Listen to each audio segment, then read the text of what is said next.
Join Brighton McConnell for your News on the Hill, weekdays from 3 until 6. Hey everyone, Brighton McConnell here. Every afternoon on 97.9 The Hill, I'm sharing the top local news stories in our area. You can expect quality reporting on local and state government, education, UNC sports, traffic, weather, and so much more. Hear it all on News on the Hill.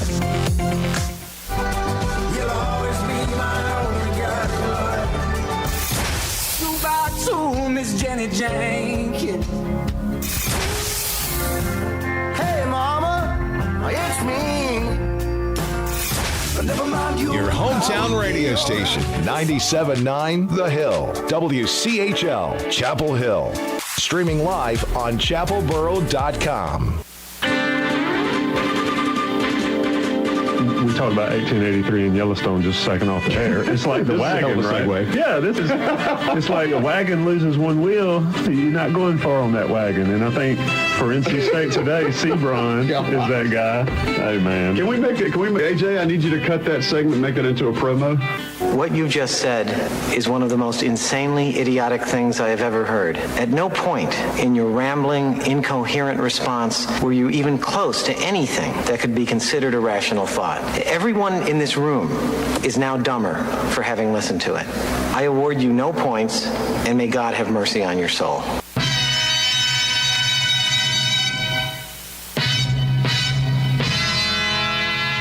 Coming to you straight from the heart of Chapel Hill in the 97.9 The Hill WCHL studios from the independent voice of UNC Sports, covering everything from Amos to Zwicker. This is Inside Carolina Live. And now the hosts of Inside Carolina Live, Tommy Ashley and Joey Powell. Let me begin. I came to win. Battle me, that's a sin. I won't ever slack up. Welcome into Inside Carolina Live. I refuse to acknowledge the first minute of that intro. Song's good. I'm your host, Tommy Ashley. Remember that, AJ. I'm the host now. Tommy Ashley, and I never do the I thing, so I'm taking after Joey Powell there. I had nothing to do with that, by the way. Yes, you did. No, I didn't. You literally announced it to the world, cut it up, make it as a promo. I suggested that in passing last week. I have nothing. Next thing you know, you'll be asking for my emails. Wow. Gregory Hall over there, man, in the Facebook Live. What's up, peeps? I suggested that in passing last week. I have nothing. So we will try to get into the greatest rivalry in sports Inside Carolina Live show. Of course, take care of all our sponsors. Shout out to Sunrise for the good breakfast this morning. I don't want to shout them out until they start giving us free stuff. I do not need free stuff. I like to support local businesses. We're still supporting them. So what you need to do is shout out El Padrino, Buck Sanders, for covering breakfast for us. If you didn't step on me right out of the gate, I would have propped Buck. Buck Sanders, of course, looking after us and allowing Joey the ability to give me a hard time every day. It's Carolina Duke Day, Joey.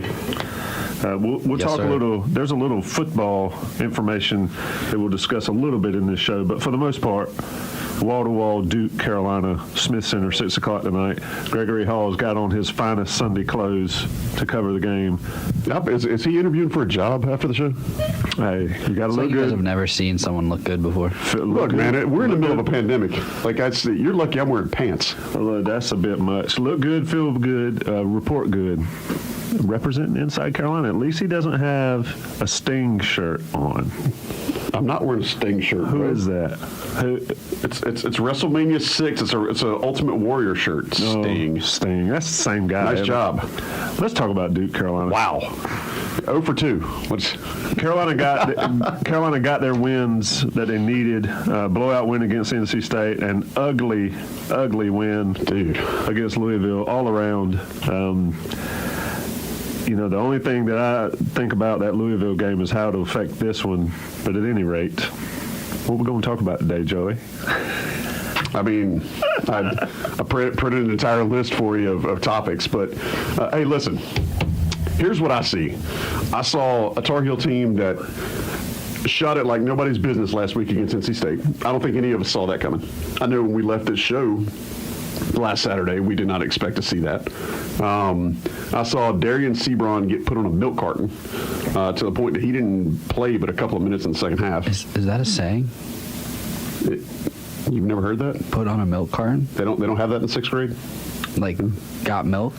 I figured, I pictured Joey with those little tiny inspirational books that, like works for that. He has all these corny statements. You say them too, don't I do not. I said wagon last week. And what did Sebron do? The wheels came off and the wagon broke down. No, Tommy, you've heard the put him on a milk carton statement, right? Yeah, make him disappear. Yes. So apparently our younger brother here doesn't understand that. But I'll write that down. Listen, I was impressed with the way the Tar Heels came out against NC State. I mean, yeah, did they take their feet off the gas a little bit at the end? That's to be expected. I think most teams, when they get up 30 or whatever it was, it's easy for them to lose focus. I saw it happen last night between Seton Hall and Creighton because I had nothing else to do but watch Seton Hall and Creighton.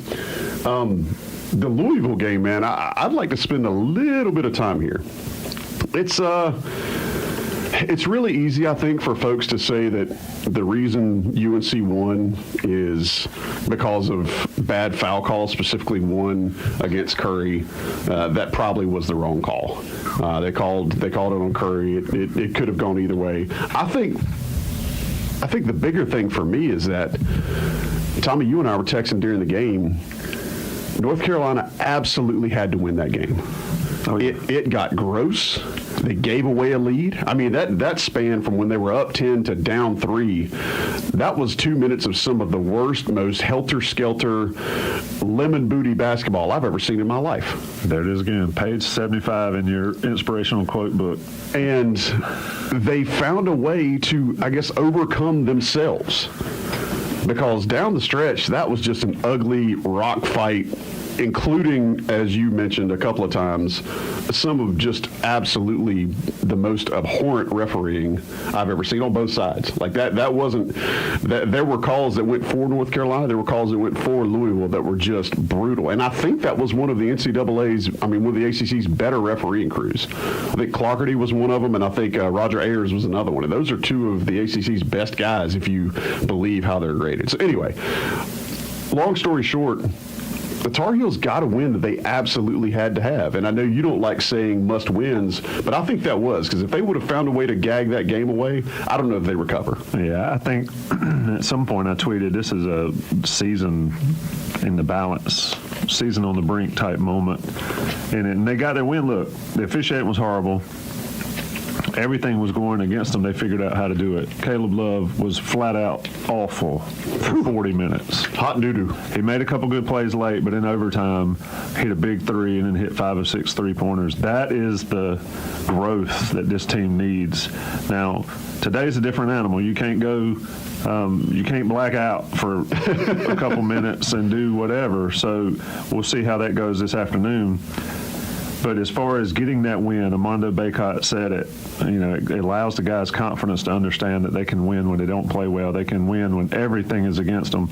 Look, the foul there at the end, when they called the guy for fouling Bacot, it reminded me, and I'll date myself, of the 95 regional when Carolina played Kentucky. And Rasheed Wallace just elbowed the bad word out of Walter McCarty or Andre Riddick. I can't remember which one it was, and the other one got the technical. Yeah. So he elbows one of Kentucky's bigs, and the other big gets the technical and turned that game around completely. Way back in '95, that was a similar type. Yep. Horrific. That's a great callback by you, by the way. And I was at that game, and it remains the best game I've ever seen in person. But this game here is going to be much different this afternoon. And the ACC is always reactionary. And so what I expect to see, and they should, but I expect to see it called tightly to prevent that type stuff from going on, because that's embarrassing for the league. It really is. And I'll freely admit, if Armando Bacot got tossed for hammering somebody in that game, I wouldn't have blamed him one bit. If the Louisville coach got tossed for going Jim Boeheim and running on the court and throwing his jacket or his sweater or what he was wearing, wouldn't have blamed him one bit. And that's where we're at with the ACC. I really thought that second tech was coming. Did you? There's no question that I would have seen the end of that game from the locker room. None. And he would have been absolutely justified, and that's what's the problem here. Yep. So now, with Duke and Carolina in town, the ACC is front and center for the nation. I mean, we talk about this game. It always delivers. It always delivers.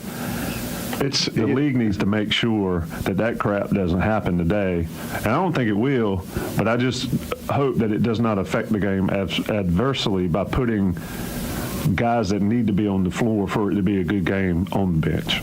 Well, and I know you needled me a little bit from my side comments about how water will find its level with the refereeing tonight with regard to Armando Bacot. I mean, I'm only half joking when I say I expect him to have 2 fouls by the time layup lines are over.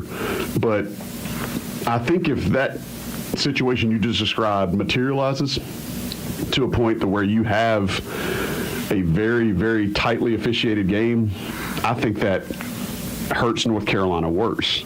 And not because I'm on an InsideCarolina.com radio show, but because North Carolina has a shorter bench. And if you start seeing everything called, I think that's going to hurt the Tar Heels' chances. My qualms with refereeing has never been about who benefits. It's been more about consistency of it.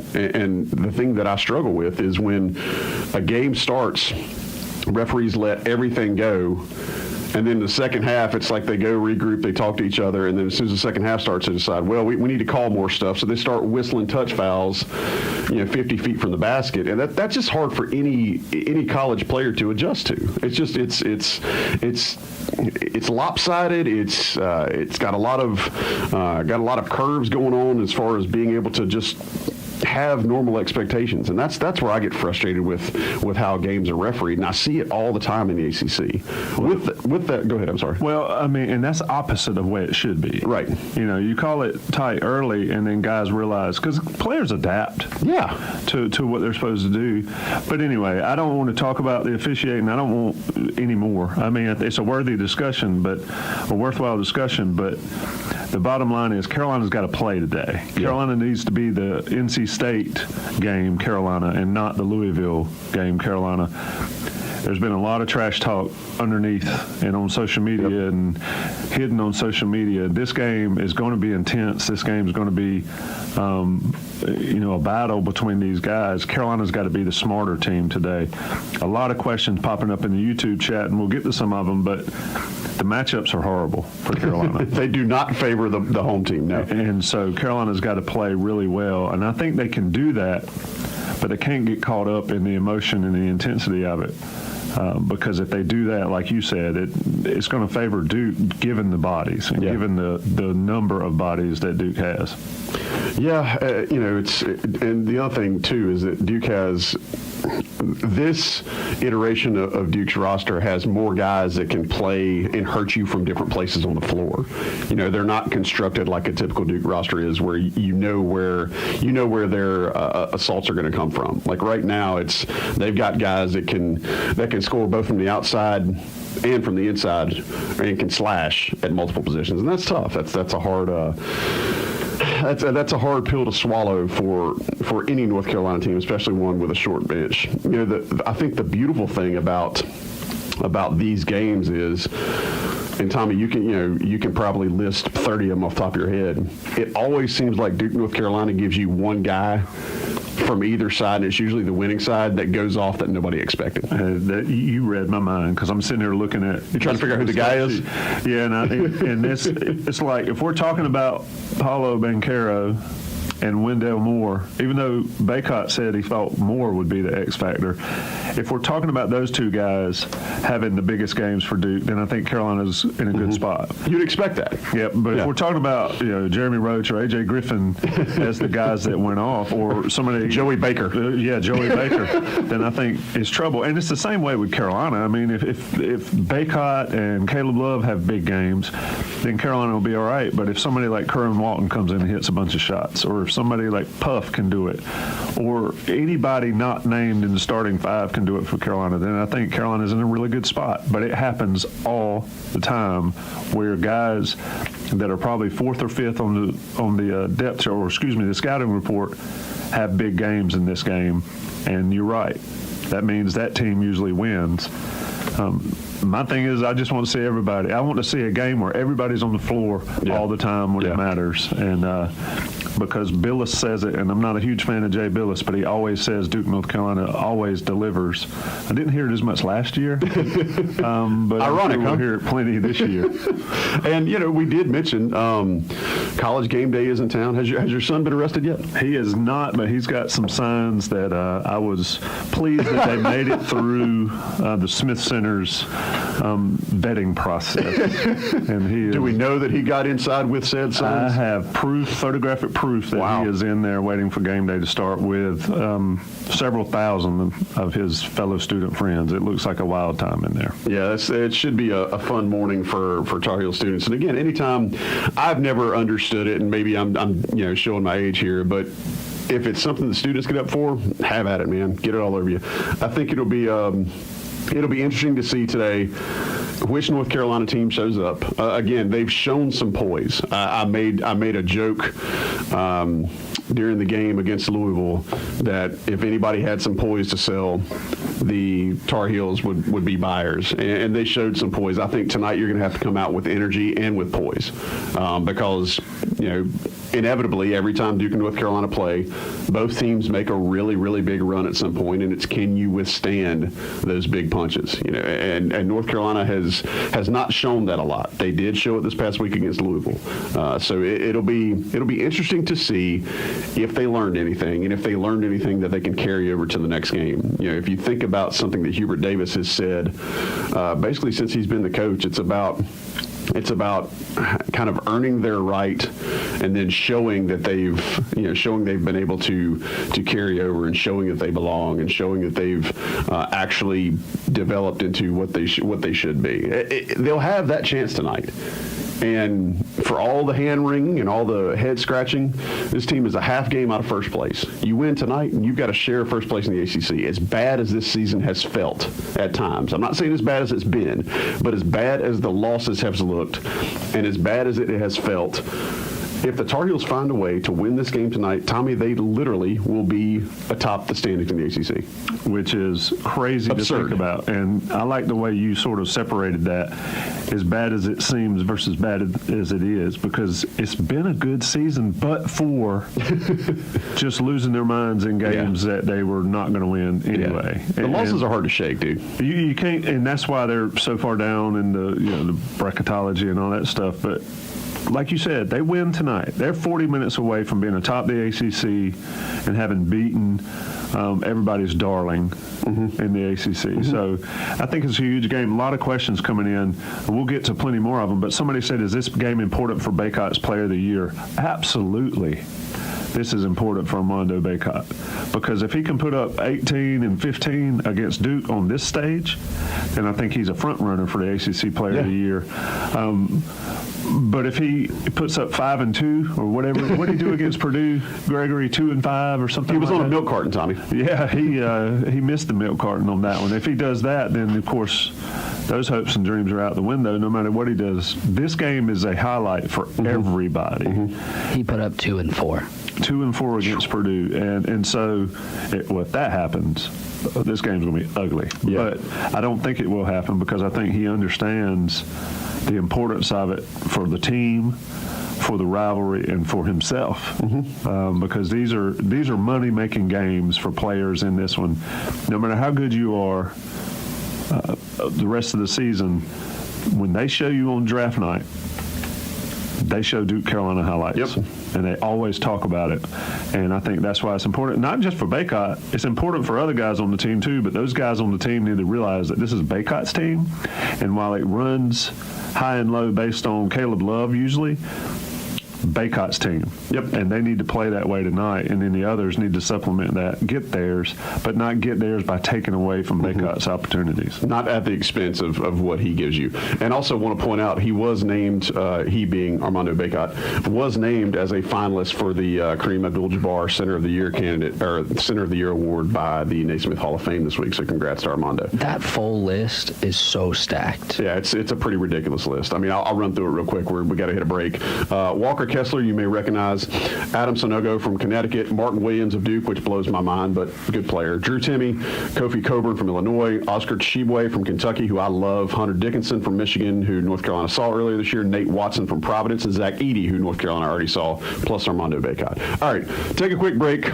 We'll be right back. We're going to talk with our man, Bobby Frasor, who's going to call in, talk about his best Duke Carolina memories, his thoughts on this year's team, all that good stuff. He'll be hitting us up from suburban Chicago, Illinois, but we'll talk to Bobby here in just 1 second. He's Tommy Ashley. I'm Joey Powell. Gregory Hall is in his Sunday best over here. No Coffee Daniels on the board, keeping us together today. We appreciate you being here on Inside Carolina Live on 97.9 The Hill, WCHL. I'm Shimon Williams, and you're listening to Inside Carolina Live. St. Thomas More Catholic Church is pleased to introduce a reparative scholarship which provides an award of up to $5,000 per year for a college or trade school. It is open to an African American high school senior whose family ancestor was either enslaved or worked at UNC Chapel Hill from its creation to 1950. This scholarship is open to students of any or no religious faith, and all majors are welcome. More information can be found at stmchapelhill.org. Thanks 97.9 The Hill for caring about the community. Hi, I'm Nick Vitale, Vice President of All About Insurance, a family-owned business that was founded here in Chapel Hill back in 1993. We're an independent agency that can meet all your insurance needs. We know all about insurance. Auto, home, business, renters, life, you name it, we write it. We have 11 locations around the state, whatever you need, wherever you are. We're also online at allaboutinsurance.com or call us at 919-321-2886 for a contactless quote. We know all about insurance, so you don't have to. Do you remember the Sheraton Chapel Hill? Take a look now and you won't believe your eyes. Recently reopened after a multi-million-dollar renovation, the Sheraton Chapel Hill has played host to important events for years. From business suits and prom dresses to bow ties and bridesmaids, the hotel's central location and unique event space has made the Sheraton a long-standing Chapel Hill tradition. And now that beloved event space has undergone a transformation to a global gathering place for groups, conventions, and locals alike. Come see for yourself at the new Sheraton Chapel Hill.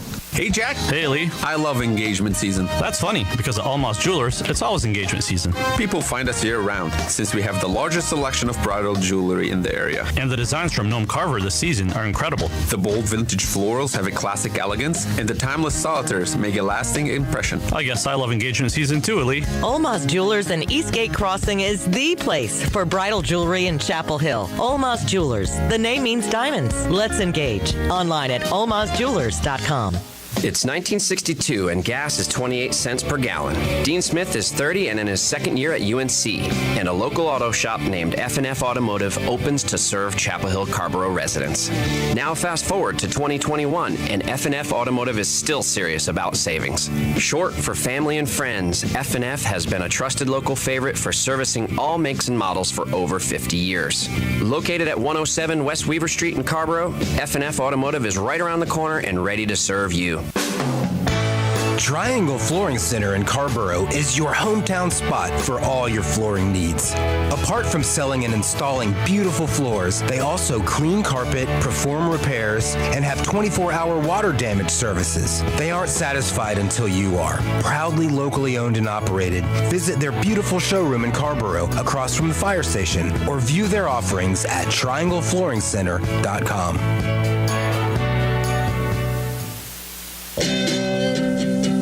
You're listening to Inside Carolina Live with Tommy Ashley and Joey Powell on 97.9 The Hill, WCHL, the flagship station for Tar Heel sports. Good little Stones in your morning here. Shout out to AJ for getting that as bump music for today. Tommy, last night I watched a really good doc on Axis after the Seton Hall Creighton blowout. It was done in 2016. It was the Rolling Stones touring Latin America. It was called Ole Ole Ole. You seen that? I've seen it. Yeah. I watched it last night. It's amazing. I'll go through that on the guide on the DVR and DVR a bunch of stuff because at night that channel shows a lot of good stuff. Yeah, I saw that. I watched the thing about the Stones at Muscle Shoals a while back, but big fan of what Axis does, and timely bump music today. Speaking of timely, we're going to talk to a guy that has plenty of experience in the Duke-Carolina rivalry, has hit some amazing shots to the tune where his name was Big Shot Bob by some of his teammates and friends. I have this on firsthand authority. We're going to bring him in right now, all the way from Blue Island, Illinois. Bobby Frasor. Bobby, how are you? I'm doing well. How are you? Doing all right, man. So it's Duke week. Do you still get as fired up as you did when you were wearing the uniform? Yeah. When it's Duke Carolina, the hate starts to consume you a little bit more, and you definitely make plans to watch that one. That's for sure. You're still coaching high school, right? Yep, still at Brother Rice, my alma mater. We just lost our first league game last night, so we're currently 10-1, but having a good year. Hopefully we can finish strong in the next couple weeks here. Do you have any Duke fans on your roster that you made run extra laps this week? So every time we had the Super Bowl or a big game come up, Coach Williams would always ask the guys, hey, who do you think's going to win? And, make the manager would take note of it, and then the guys that lost would have to run. And so I did that every year, Duke Carolina, make guys pick who's going to win, Duke Carolina. And I obviously want Carolina to win just so I can make those Duke guys that chose Duke run a little bit more. Love that. So, listen, we haven't talked to you since this season started, at least on this show, and I want to see what is your insight on this team? I mean, I think it's been perplexing on a lot of different fronts for fans and for us here at Inside Carolina. You've played in a very successful set of years, but you also saw some, your freshman year, you saw you guys have to kind of rally around each other and didn't have a ton of expectations on you. You saw a year in 2009 where everybody thought you were going to go undefeated, and you almost did. This is a unique year for North Carolina with regards to the different talent, the chemistry, new guys on the roster, and you've got a new coach. What has your experience been, and how do you see this team? Yeah, it has been a can't really put your finger on the identity of this team, I guess. So there's been some great games. There's been some, lackluster games. But I think one of the biggest things that is hard is as a first-year head coach, I got to see it firsthand with Jared Haas when he went down to UAB. Like, that first time you're the head coach and you're changing things and you're finding your voice and you're finding the identity of your team, I think there's going to be some growing pains in that alone. And, in 06, we took some lumps in there, but still Coach Williams knew how he wanted to play, how he wanted to coach. And so once we kind of learned all that, then it was fine. I still think Hubert's feeling himself out. He's learning how he wants to teach, how he wants to coach. I think the players, they're feeling him out because last year they learned everything how Coach Williams wanted to play. Now it's kind of newish, I guess, for them. And so there's going to be some bumps along the way in that whole process. But, hopefully, I think we're lucky a little bit. The ACC's down a little bit this year where we can rattle off some wins here. And obviously we need one of these Duke games to go our way to get a nice quad one win to boost the resume a little bit. But yeah, I think we're trending in the right direction for sure. Bobby, Tommy Ashley here. Expound a little bit on the player side of it. And I know you were lucky enough to play at Carolina and had consistency across the coaching staff and all that. But as you've seen guys, whether it's former teammates or guys how do the players deal with a coaching change? Clearly, Hubert Davis is Carolina basketball and all that, but like you mentioned, it's different. Hubert's trying to figure himself out, figure out his angle. From a player standpoint, what is that change like for them? I'm sure there's probably some confusion in it. I never experienced a coaching change. I remember when I left Carolina and then went and played in Europe, not butting heads, but this, you think everything the old guy told you was right, and then if something changes, you're a little conflicted, and there's a million different ways to skin a cat. There's no one right way to win basketball games. So you just got to buy into what your coach is saying. If he says, hey, we're going to do this, and then just do that to the best of your ability. But yeah, I'm sure there's probably been some maybe last year we were all deny with Coach Williams, and now we're a little bit more gap heavy, I guess. And so there's that. You just got to go all in, whatever it is you're doing, and hopefully the guys are buying into whatever they're telling them to do, and everything else will be better because of it. Let me ask you something, playing in this rivalry. The players change, the coaches have changed, at least for Carolina. The rivalry is still the same. If you spoke to the young guys on this team that really haven't had it, they played them last year, but it's clearly a lot different than it's going to be today. What would you tell the young guys as far as the atmosphere and dealing with that? Because Smith Center is going to be on fire today, and Cameron will be off the charts in a couple weeks. Yeah, the Cameron one will be crazy, but Yeah, I don't even know if you have to tell them anything. I think there's just something in the air that whole week leading up to it, the prep, everything around campus. Everyone's talking about it. All the, the pregame ads are on every ESPN channel that you watch if you're watching a college basketball game late at night. And so, I think everybody knows it's a step up. It's not just another game, but they also know, we hate those guys, and you want to beat them, and it's hopefully they can send K off with a parting L from the Smith Center for sure. We're talking with Bobby Frasor, North Carolina basketball letterman and national champion. Bobby, you experienced a lot of success against Duke, and one of your best buds was a dominant big man in his time here. Right now, North Carolina has a similarly dominant big man in Armando Bacot, putting up double-double every night out. How can this team, again, and I recognize that it's a different strategy, it's a different philosophy on the floor, but how can this team allow Armando to operate and do what he does best, and then feed off of that so the rest of the supporting cast can also contribute, but aren't trying to take away from what he's doing? I hope that question makes sense. Yeah, that's let me peel back the layers on that question. No, I think I forget which game it was, maybe Louisville, where the coach or someone on the broadcast said, he's going to get his double-double, and they're just trying to limit it to, 10 and 10 rather than 20 and 20. But yeah, Armando he's a freak down there.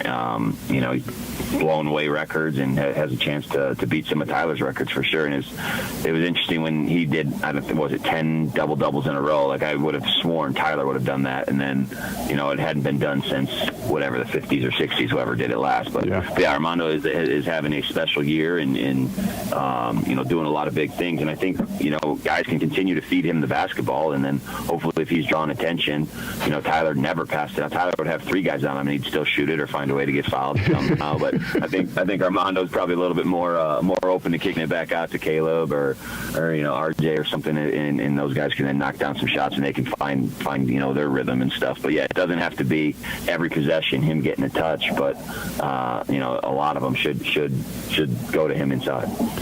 So you've shared with us the Bobby's World story before about your free throws at Duke. I think that may have been your freshman year, but give us some of your best and worst Duke memories. And you can go back to that story if you want, but it can also be off the floor stuff. But just what are your best and your worst memories that involve Duke from your time when you were in Chapel Hill?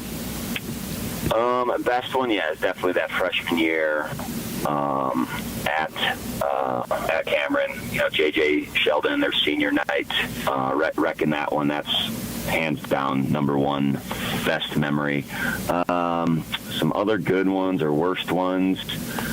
A funny one, I guess, the year I was hurt. The year I tore my ACL, so it's my junior year, or at Duke. And then Aaron Andrews, before the game, was talking to me. This was before the whole, rumor thing started my senior year that it was 100% false. But anyway, she's up there just talking to me about the game or prep or Ty asking me, a question about somebody. And then the whole Duke, the Cameron Crazies start chanting, I don't even know I can say the word on Bobby's got you can insert the word there. That was one of the funniest things that the Crazies did while we were there. But that was a good one. But just the locker room celebrations at Cameron all 4 years are, it's the best. They got the old school locker, pounding on the steel when coach comes in, and obviously that GIF. I wasn't part of that team where coaches turned in the corner. That's one of the greatest GIFs ever now. But there's a lot of fun celebrations there at Cameron for sure. So, having lived it and watching it from afar now, what's it like? What's it like for the former players? I talk to Dewey all the time in the post-game pods and texting and all, and it sounds like you guys live and breathe it just as much as you did when you were a player. How has getting older sort of put some perspective on what this is all about? Yeah, we still, we're on group text and, social media apps together. And we, obviously this week, it gets a little more action, more play between us. And, Hoots is on there and we're always pumping Hoots up. And Hoots has a huge hatred for Duke, as most of us Carolina guys do. So, it's still fun. It's awesome to be a part of. It's awesome to say that we had played in games like that. And, I don't think it's ever going to change where, we'll be 60, 70, 80 years old and still talking about how much we hate Duke and cheering for whatever coach is on the sideline then and whatever players are playing then. So it's an unbelievable rivalry and just a privilege to be a part of it. Bobby, this is Gregory here. After this game, if UNC wins, what are we talking about, right? Like, why did the outcome lead to UNC's favor? I'm gonna go with Caleb. Caleb and RJ made shots. I feel like that's been a lot of our bigger wins or better wins, or when those two guys are making shots. We tend to play better. So it can't just be an Armando game or Manic or something like that. I think those guards need to play well today, and that should be a key. I think it's going to be lower scoring than probably people think. It may be more of a defensive battle, which maybe goes in our favor, but it's going to be a grind, and hope the heels come out on top. All right, you're in Coach Davis's shoes today, and the biggest question that we continue to hear all week is who's guarding Paolo Blancaro. If you're the coach, what are you doing with this team, with the guys that Carolina has versus the guys that Duke has? Who's guarding their big man? To be honest, the only Duke game I've watched was their Gonzaga game. Was that early in the year, maybe around November or so. So I haven't watched a ton of them, so I don't know his whole skill set. Initially you just think put Leaky on one of their best players, but if he's giving up size, then you can't do that, I guess. So I don't have an answer for you on that one, but I'm sure the coaching staff will game plan something, and we'll probably throw multiple guys at him. Well, Bobby, we appreciate it. Congratulations on the success that Brother Rice is having this year. Hope you guys can continue that and on into the postseason. You guys have a great season. Appreciate you making time for us. I hope that you're excited this evening around 8 or 8:30 because your alma mater has had a good showing against that other team from down the road. But we appreciate you taking some time out of your Saturday morning to be here with us on Inside Carolina Live. I appreciate it. Thanks, guys. All right. That's Bobby Frasor, North Carolina Tar Heel basketball letterman, national champion, and now head coach at his alma mater up in Chicago, Brother Rice. Hate to hear that they caught their first L yesterday, but it sounds like they've got a good head of steam headed in for the rest of the year. So we appreciate Bobby joining us. Going to take a quick break. We'll be right back to talk with our man, Greg Barnes. Bring a little G thing in here to talk about, we've got basketball, but there was also a Mac Brown press conference this week, which spring signing day was nothing for the Tar Heels, but they did pick up a transfer, and Mac had some things to say. Mac also got a little present from Bubba Cunningham, the athletic director. So we'll talk to Greg about that when he gets in here. He always joins us, always has some insight, and he'll have some good news and notes for us to talk about. So we'll talk to him in just 1 second, right after this break. You're listening to Inside Carolina Live on 97.9 The Hill, WCHL. Jerry and Tina Bell have lived in Chapel Hill for more than 50 years, but still have a fondness for their first home, a cozy 2-bedroom apartment in the iconic Glen Lenox neighborhood. Bell remembers carpooling to campus in a loud 1955 Hudson, and Tina recalls sharing wonderful walks with the Baby Carriage Brigade. Read about the Bells and other residents over the last 6 decades, such as Bland Simpson and Roy Williams, in Glen Lenox Stories in the Town Square section of chapelboro.com. Does this sound familiar? Frankly, my dear, I don't give a damn. Your commercial broker puts a sign in the ground at your property, sits back, and waits for the phone to ring. That's commercial real estate the old way. Don't settle. You deserve the bold way. Bold Commercial Real Estate's hands-on hustle leverages our 20 years of Orange and Chatham real estate experience to maximize your investment. BoldCRE.com. Hey, it's Tommy Ashley from InsideCarolina.com, and I always shop at Johnny T-Shirt. A Franklin Street tradition since 1983, Johnny T-Shirt has the best selection of Tar Heel gear, from jerseys to T-shirts to hats, even Carolina face coverings. Help Inside Carolina support this great family and alumni-owned business and get all your Tar Heel gear at Johnny T-Shirt, 128 East Franklin Street in downtown Chapel Hill, or shop online and get your Tar Heel merchandise delivered to your doorstep with JohnnyT-Shirt.com. Well, doggy, it's your Uncle Jed Clampett. When I first came into some money a while back, I probably didn't spend enough time looking for a good financial advisor. Mr. Drysdale is a nice enough feller, but I don't know if he has my best interest in mind or not. I wish I'd known about John Stillman at Rosewood Wealth Management. Maybe I wouldn't have kept all my money just sitting in the bank. Jed Clampett is not a real person and therefore was not compensated for this endorsement. However, Carolina Wealth Stewards doing business as Rosewood Wealth Management is a real registered investment advisor with the state of North Carolina. This is Sammy Martin with Franklin Street Realty. We've worked really hard this year to make sure that Midway at West Franklin and North Graham have flourished. Finally, the Baxter and Local 506 have reopened on a limited basis. Plenty of patio space, tents, and even a rooftop experience. We're passionate about local art, music, vendors, and food. Check out what's happening next on Instagram at Midway Chapel Hill, NC. Maybe even free popcorn. Franklin Street Realty, still connecting the community. Why would you call anyone else? Hi, I'm Jamie Sanchez, and I own Epilogue Books with my amazing partner Miranda. We are wanderers and wanderers who love sharing food, coffee, and stories with the community. Epilogue is a place where all are welcome to come find a book while enjoying local craft brews, a glass of wine, or churros and a cup of chocolate. Come cultivate new ideas, learn old ones, or escape into the welcoming atmosphere that books, chocolate, and coffee all provide. We hope you'll stop by and see us on Franklin Street, or visit online at epiloguebookcafe.com. You're listening to Inside Carolina Live with Tommy Ashley and Joey Powell on 97.9 The Hill, WCHL, the flagship station for Tar Heel sports.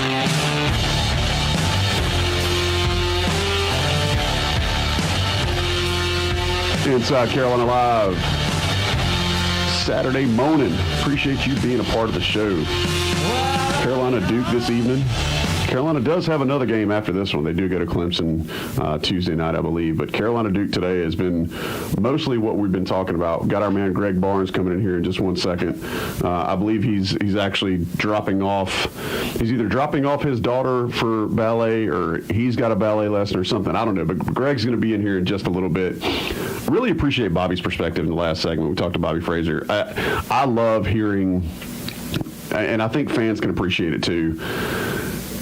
I think hearing the guys that have played in the rivalry share that they dislike the other side as much as fans do, that's refreshing. You don't hear that a lot, and I think it's easy. You know, if it's any other team, it's easy for guys to just look at it as, hey, we're going out and playing a game. But for whatever reason, man, that Duke Carolina game always delivers, as the dude on TV always says. But it's fun to hear the players talk about their dislike and strong feelings. Do you remember Kenny Williams' senior year, Kobe White's freshman year? Yes. And that was when we used to talk to all the players on the floor. Like on Thursday it was a Zoom press conference, right? Yep. But Duke week we used to always talk to all the players on the floor, and Kobe's being interviewed, and then like 10 feet away Kenny's being interviewed, and someone asked Kobe about growing up in the rivalry, and Kobe goes, well, I actually grew up a Duke fan. And Kenny like hears that and stops his interview and looks over and was like, you grew up a Duke fan? It was a funny interaction, and Kenny made sure to nip that one in the bud before they went on to beat the Blue Devils. That's pretty strong. Appreciate the callback there, lowercase g. Now we'll bring on Greg Barnes, who is getting his Baryshnikov on. Ain't nothing but a G-thing, baby. Now, Greg, did you have a performance of Swan Lake this morning, or was that your daughter? I have a bit role, but it's pretty much just my daughter and her friends. Gotcha. All right. Well, we appreciate you making time in the midst of shuttling everyone to and from where they need to be, because dad life never stops. Listen, man, big day today. Tar Heels playing Duke. We know that every year this one has just a little extra juice to it. And we'll talk about some football stuff here in a second, but I want to talk basketball with you. Tar Heels got 2 wins this week against NC State, where they absolutely just, shot the nets off of the rim. And then they got a really gutty win against Louisville.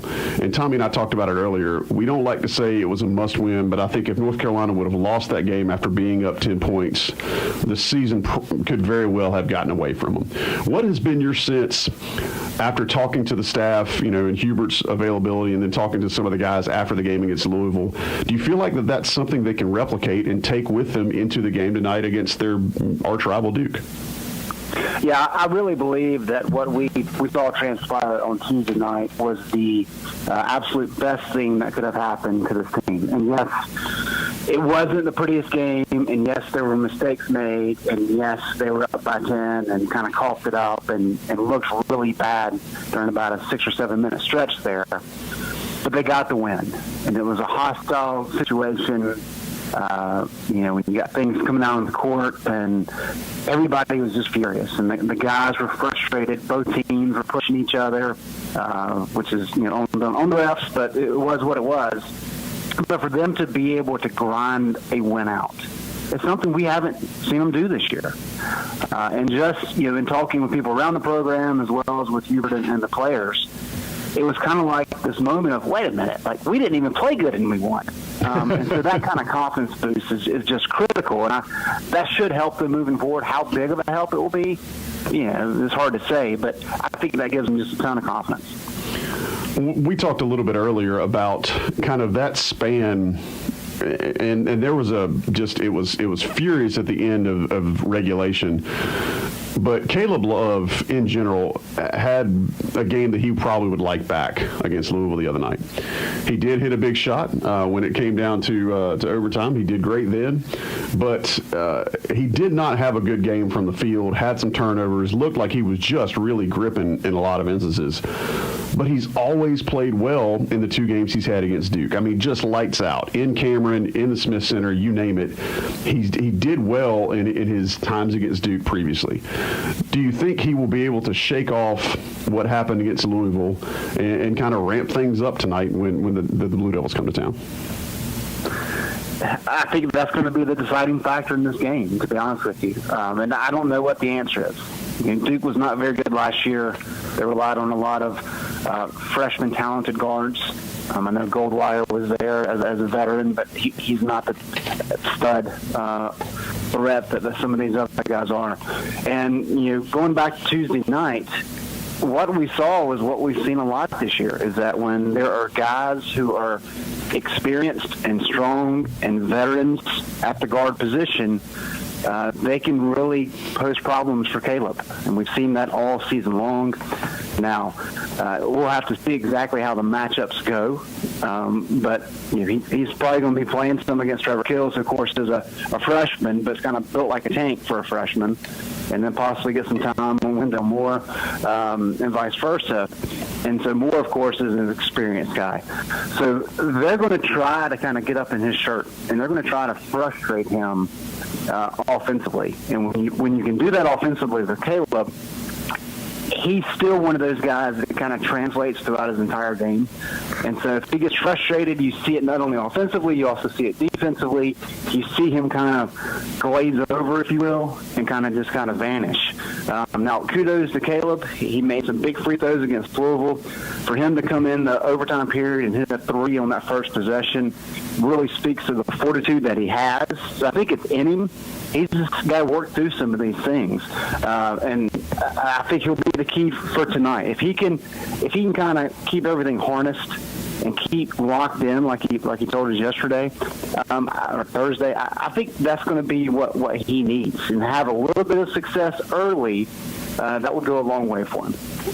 Greg, you nailed it right there. He needs to have success early. It's interesting to watch how players mature and get better when they realize that I can still do things when I'm not hitting shots. And Caleb's not there at this point totally, but if he makes shots early, look out, because he's usually going to be hot for the rest of the game. Let me switch over to Leaky Black. This is a guy that, quite frankly, has been if not for Armando Bacot, the best player on the team the last couple weeks, for what he's done in total. Not points, not rebounds, not just in total. He has been fantastic for this team. How important is Leaky Black tonight? I think that he is tremendously important. And I don't know if it's necessarily on the defensive end where it matters the most, but your take on what Leaky needs to do tonight. Yeah, we talk a lot about Paulo Banchero for good reason. And I guess there's a chance Leaky can play him some. I suspect it'll be Brady Manick. But Duke has so many long, athletic guys on the wing. Griffin and Moore, just Kills. Those are guys that present problems for a variety of reasons, but they're all tall and kind of big. And I think Leaky's ability to play multiple positions defensively is going to be key for North Carolina. To your point about his offensive ability and the role that could play tonight, Duke no longer can just say, you know what, we're gonna step off of him, we're gonna let him have whatever shot he wants. We're not even going to include him in our defensive game plan. Leaky has taken that challenge in recent weeks and has proven that, hey, you know what? If you're going to give me shots, I'm going to be confident. I'm going to knock them down. And that just changes everything. And so clearly he'll be a big role. I do want to say this about Leaky. A lot of people have kind of wondered about how Hubert Davis has handled things in terms of his coaching, and he is a very positive person. He is all about encouragement. And whereas you've got guys like a Danny Green or even a Caleb Love, I think, who need to really kind of be ridden hard to get the best out of them, and that's one of the reasons that Roy took that approach with certain guys. I think Leaky and a guy like Anthony Harris, for example, are the kind that really need to be built up and need to be given confidence over and over and over again. Leaky's spoken to that this year, and I think that's one area where Hubert's approach has really been beneficial. And we're seeing that with Leaky. He's got a lot more confidence. He feels better about himself, and now we're seeing that production on the court.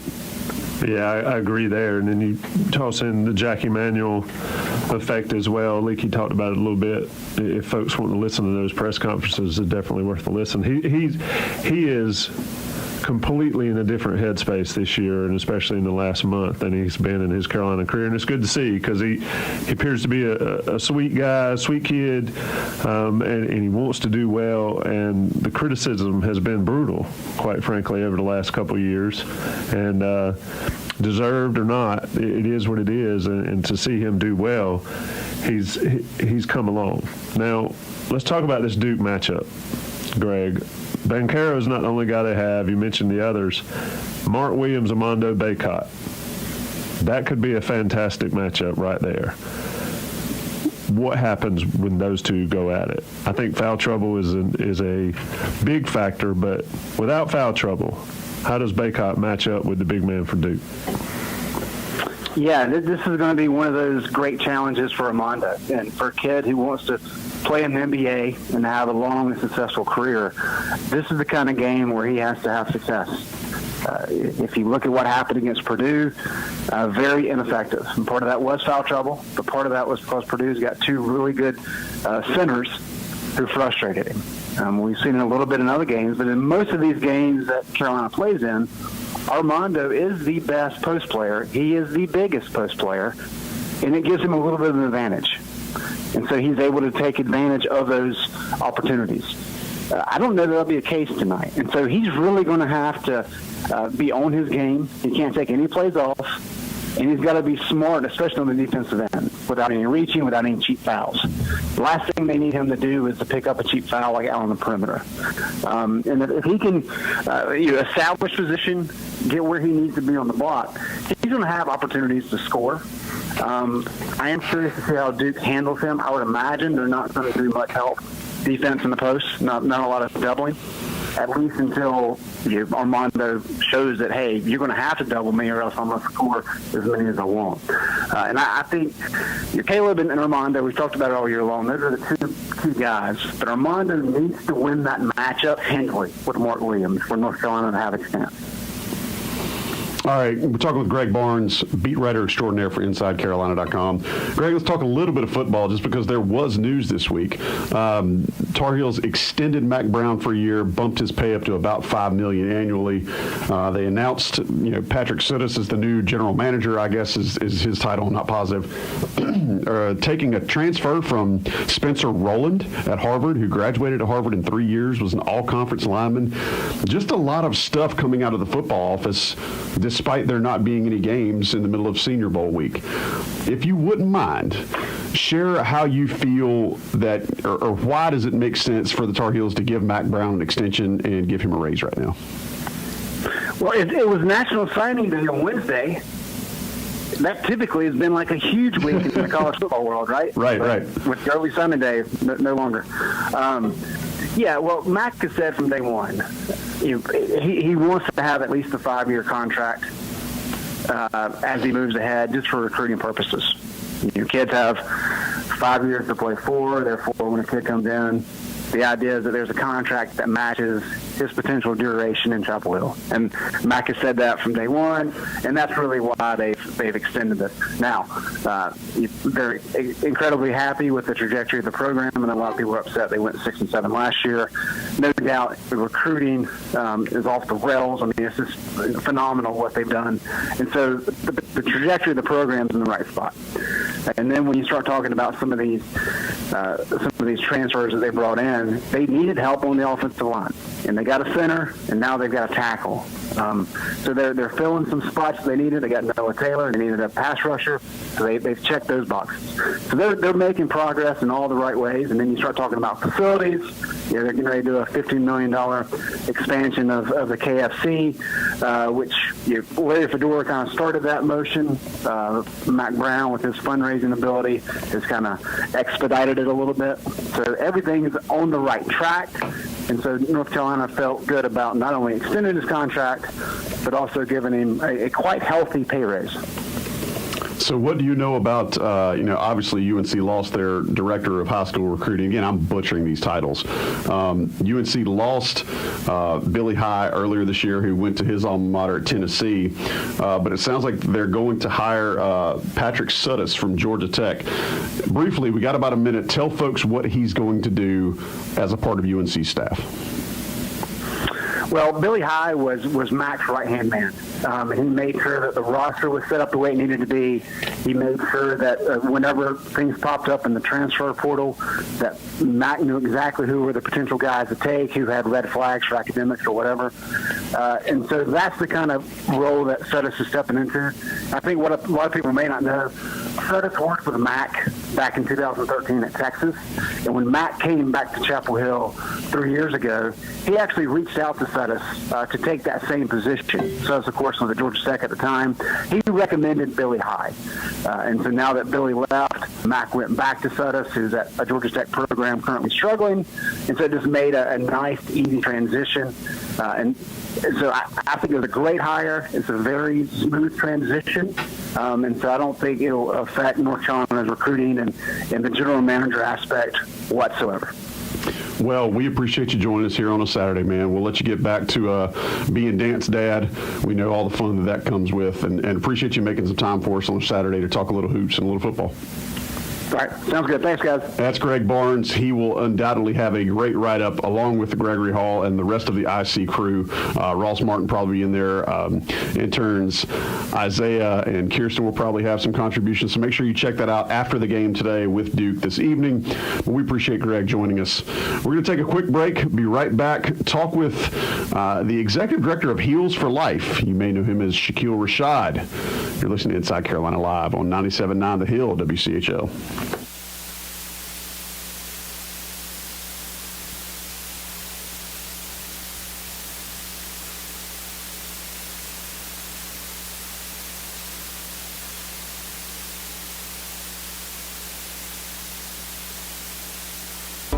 Are you frustrated with the high cost of prescription ED medications? Proud to be locally owned, Southern Village Pharmacy is right around the corner and here to help. Whether it's generic Viagra or Cialis, let Southern Village Pharmacy be your local resource for fairly priced ED medications. To find out if these inexpensive options are right for you, contact them at 919-240-4084 or visit their website at southernvillagerx.com to learn more. Southern Village Pharmacy, friendly, convenient, and local. The Tar Heels here comes Carolina. Are here. One dribble. Goes back up and scores. Catch the 6-time national champion Tar Heels in action. Right down the lane. What a tough pass. Pulls up at the elbow. Has his shot in against the glass. All season long. Back to Taylor for the Tomahawk. Hello. Right here on your home for Carolina basketball. 97.9 The Hill game day broadcast begins with countdown to tip-off with Bryden McConnell. 90 minutes before each game. Metal braces aren't your only option anymore. I'm Dr. Kervin Mack with Mack Orthodontics. We offer innovative orthodontics for children and adults. Our diverse services include braces for kids, retainers, clear and invisible braces, surgical orthodontics, and more. We use the most current technique and technology in orthodontics, promising stunning smiles throughout the Burlington and Orange County areas. Start loving your smile. Make an appointment today at mackortho.com. Accepts most insurance, partial payments, and offers flexible hours. Hello, I'm Holly Fricaro, CEO of the Home Builders Association of Durham, Orange, and Chatham counties. This is the Home Builders Minute, where I interview one of our members every month about their expertise in the current housing market. My guest this month is Stephen Kim, Senior Managing Director and Head of Evercore ISI's Housing Research Team. Mr. Kim's work focuses on national housing demographics and emerging trends across both the new and resale housing markets. So, Stephen, what is the scary thing called a housing bubble, and are we in one? There is such a thing as a housing bubble. I mean, we certainly saw one in the mid-2000s. A housing bubble is a market which is primarily driven by speculation around the direction of home prices. It's a presumption that home prices will move higher from here, and people then take that presumption and they say, well, this is easy money. And they will put an investment into housing solely to capture the home price appreciation. So irrespective of whether they actually need the house or not. And so it becomes unmoored from a need assessment, and it simply becomes a vehicle to create wealth, right? So greed basically trumps need. When we look at the housing market today, we do not see signs of a market that's driven by greed. We see a market that's driven by need. Thanks for joining us on the Home Builders Minute, keeping us informed about the building and buying of new homes. Tune in weekly for this show, which is also archived under the Town Square tab of chapelboro.com and on hbadoc.com. I love you guys. I listen to you guys all the time. This is 97.9 The Hill. My station. WCHL, where Carborough listens. Coming to you straight from the heart of Chapel Hill in the 97.9 The Hill WCHL studios from the independent voice of UNC Sports, covering everything from Amos to Zwicker. This is Inside Carolina Live. And now the hosts of Inside Carolina Live, Tommy Ashley and Joey Powell. Welcome back. Hour 2 of Inside Carolina Live. Joey Powell doing his best. Dancing with the Stars imitation over here. Not sure what dance that is, but you two people, I'm sure you'll enjoy it. Credit the music. Fantastic voyage as we bring in a fantastic guest, Mr. Shaquille Rashad. Brother, how you doing? I'm doing well. How are you guys doing this morning? We are certainly good. Joey wanted to get you on. I listened to you and Taylor Vipolis, so I know a little bit about this new program for Carolina players. Explain to us how you've gone from being in the corporate world and now you're in the world of NIL for North Carolina. Yeah, that transition was actually a lot easier than it sounds because where I was in the corporate world was actually very much involved in NIL. There's actually a software company based out of Durham called Teamworks, and Teamworks actually acquired a company that was selling NIL software to help teams manage that. And so obviously this was something I was passionate about from the time I was playing and really wanted to be involved with it. So I raised my hand and go, hey, I'll go sell that one, And so I got to speak with ADs athletes and coaches and everything across the country and hear about what they were doing and learn about it, and just became so fascinated with it that when something like this popped up, I really wanted to be involved with it. So it was honestly a little bit more of a smooth transition than you'd expect. Yeah, and we're obviously talking about Heels for Life, the name, image, and likeness program that is designed to help North Carolina players benefit in many ways off those names, images, and likenesses. Shaq, I want to work back. As a former player that lived the college experience without NIL, what's it like for you to see this now coming into effect to help these guys out more so than has been in the past? Yeah, it's really cool to see. Like, obviously, the first thing you think is, man, what would I have done if this had happened when I was playing? But then you remember, how much it would have benefited some of your teammates or some of the guys you knew across the country. And so it really is a phenomenal opportunity for them. And so to just give someone the ability right back to make money on their own name, their image, their likeness, and the impact that it's having on people is phenomenal. And then aside from that, I think a lot of this that a lot of people don't see is that these guys are, in some ways, kind of running like small businesses, they're essentially trying to build a brand. They're trying to monetize it. And so it's a lot to handle on top of college athletics. So it does create a really cool opportunity for them as they go out into the workforce. If they don't play 25 years in the NFL or something, they've got some experience with business as they go into it. We're talking with Shaquille Rashad, the executive director of Heels for Life, which is the NIL arm of North Carolina football. And Shaq, give everybody kind of the synopsis. I know you and our guy Taylor Viplis did a great podcast. I think it dropped yesterday, called the Heels for Life Players Lounge, where you talked about a lot of this stuff. But give us kind of the vision as to how you see things working out, kind of in the partnership with Inside Carolina. But what do you think that's going to mean for folks that want to try to get involved? Yeah, I do have to do one little thing first, and this is not on you. I'm just trying to make sure we keep this one clear because it's like NCAA and everything. It's not exactly like the NIL arm of North Carolina football. It is a separate entity. It's set up completely separate from the department, and I always try to make that distinction because these are some of the things that the school can't be involved in. So I want to make sure to make that distinction. But, yeah, as far as that partnership with Inside Carolina, we just thought about, had a lot of conversations, whether it was one-on-one, in group, or just hearing from other folks, that fans wanted to be involved, that they were seeing NIL happening all over the country at other schools. And they said, man, that's a really cool thing they have going over at Florida or going on over at Indiana or at Texas or whatever those schools are. I wish we had something like that. And so we really just tried to put together the infrastructure to let fans engage with this and let fans be a part of it. And what that turned into was something in saying, hey, Carolina fans already going Inside Carolina. How can we make this happen? Realized that they wanted to be educated. They wanted to learn a little bit more about it. And so a podcast was a really cool way to do that. They wanted to have some more exclusive content, and so we're going to be pumping out some of that through our memberships. And so I think that it was kind of a match made in heaven with Inside Carolina because there were already the fans there that wanted to be a part of this. They were already talking about it. And now we just kind of have a way that has kind of a built-in fan base that we can kind of jump into. And so I was really happy that the partnership worked out.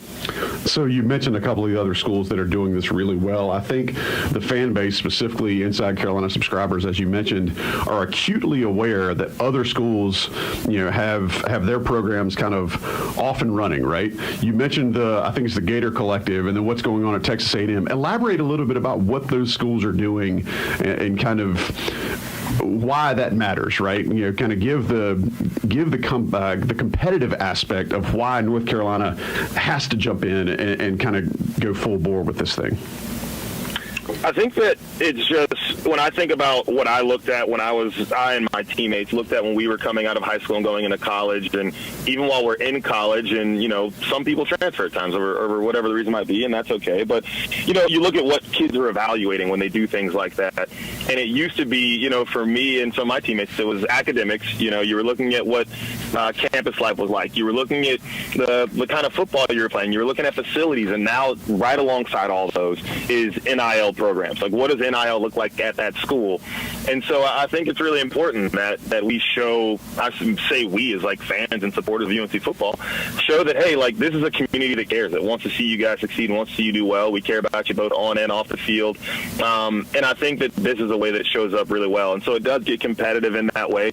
But at the same time, I don't think about it in terms of competition all the time. I think about it in terms of like, I want to support the guys that are going out there and wearing Carolina blue and making plays on Saturdays. You know, I think that's fun to do, and it's showing that we still care about it. And I think as a former player, it probably hits a little closer to home for me sometimes, but I know there's plenty of people out there that feel just the way I do. So talk a little bit about, if you could, and I'm sorry that I use the crutch of talk about, but help us understand, how has the response been from the players that you've talked with? You know, I'm assuming you guys have kind of discussed with some of the specific players on the UNC football roster. What has that looked like? What has been your feedback? What kind of response have the players given to something like this? They absolutely love it. Absolutely love it. They're so incredibly grateful. I think they already love their time in Chapel Hill, but to realize that, you know, the money that we're using to pay them to do these interviews and to jump on these podcasts is like fans wanting to support them. They're so incredibly grateful for it. I think over the years they've seen people coming back and coming to Keenan for more games. They've seen people talking about the team more, and they're starting to feel it now. And so it's really cool. I can only imagine how exciting of an opportunity it is for them. And I think they really like that what we're doing with them for the most part is like creating content, you know, and it's not always going to be about football. I tell the guys, you know, we've spoken with some of them, and I don't want to tease who's coming on the podcast first or anything, but I spoke with them. I was like, hey, what do you want to talk about? You know, you're used to doing interviews where you kind of have your guard up and you're worried about what you might get asked next. Like you're thinking 2 steps ahead. Okay, if you ask this, what do I do? This is more kick your feet up. Let's have fun. What do you want to talk about?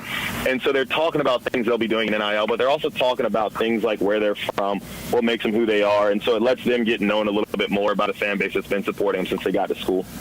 That's a great point there. And it's one thing, you know, I've been doing this Inside Carolina thing for 24 years, actually. I'm 23 years old, Tommy. Yeah, I mean, we talked about that before. But and it's always been interesting for me covering guys and talking to guys is to realize that they're normal teenagers, early 20s, that just have a special talent. And so this program gives people an opportunity to see that more, other than answering, you know, what'd you do on 3rd and 1, and all that. But so how do the players themselves benefit? What do they get out of this? And you don't have to talk about specific ones. And then on the other flip side of that, what do members of Heels for Life that join up, what can they expect? Sure. Yeah, so for the players, what they get is there's a couple different things. Like we will be grabbing players and doing podcasts and things like that. So they'll get to get paid for coming on those podcasts and the exclusive interviews, like all of that. They'll be able to compensate them for their time. But then on the flip side of it, for anyone that's even hasn't been on a podcast yet or hasn't done an interview yet, we're also creating kind of a directory on that website. So even for someone that's not a Heels for Life member, you can go to heelsforlife.org.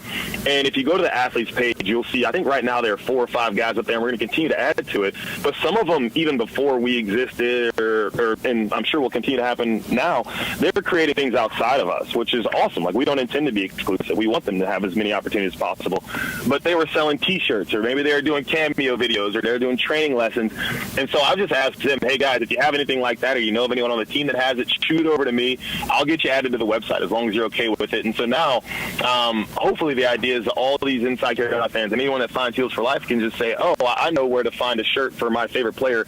It'll be on this site. Or if it's, oh man, that guy made a huge play in the game, or wow, I learned something new about this guy, like I'd learn to find out more, go to the site, and you end up buying a shirt on there. That's really cool, and it's an opportunity to have that directory there for them. So for them, it's an opportunity to be compensated, but also to be put out there a little bit more so that people can find them, because so often I've heard from people like, oh, I bought this, whoever it is, Sam's gone now, but, you know, I bought this Sam Howell jersey online.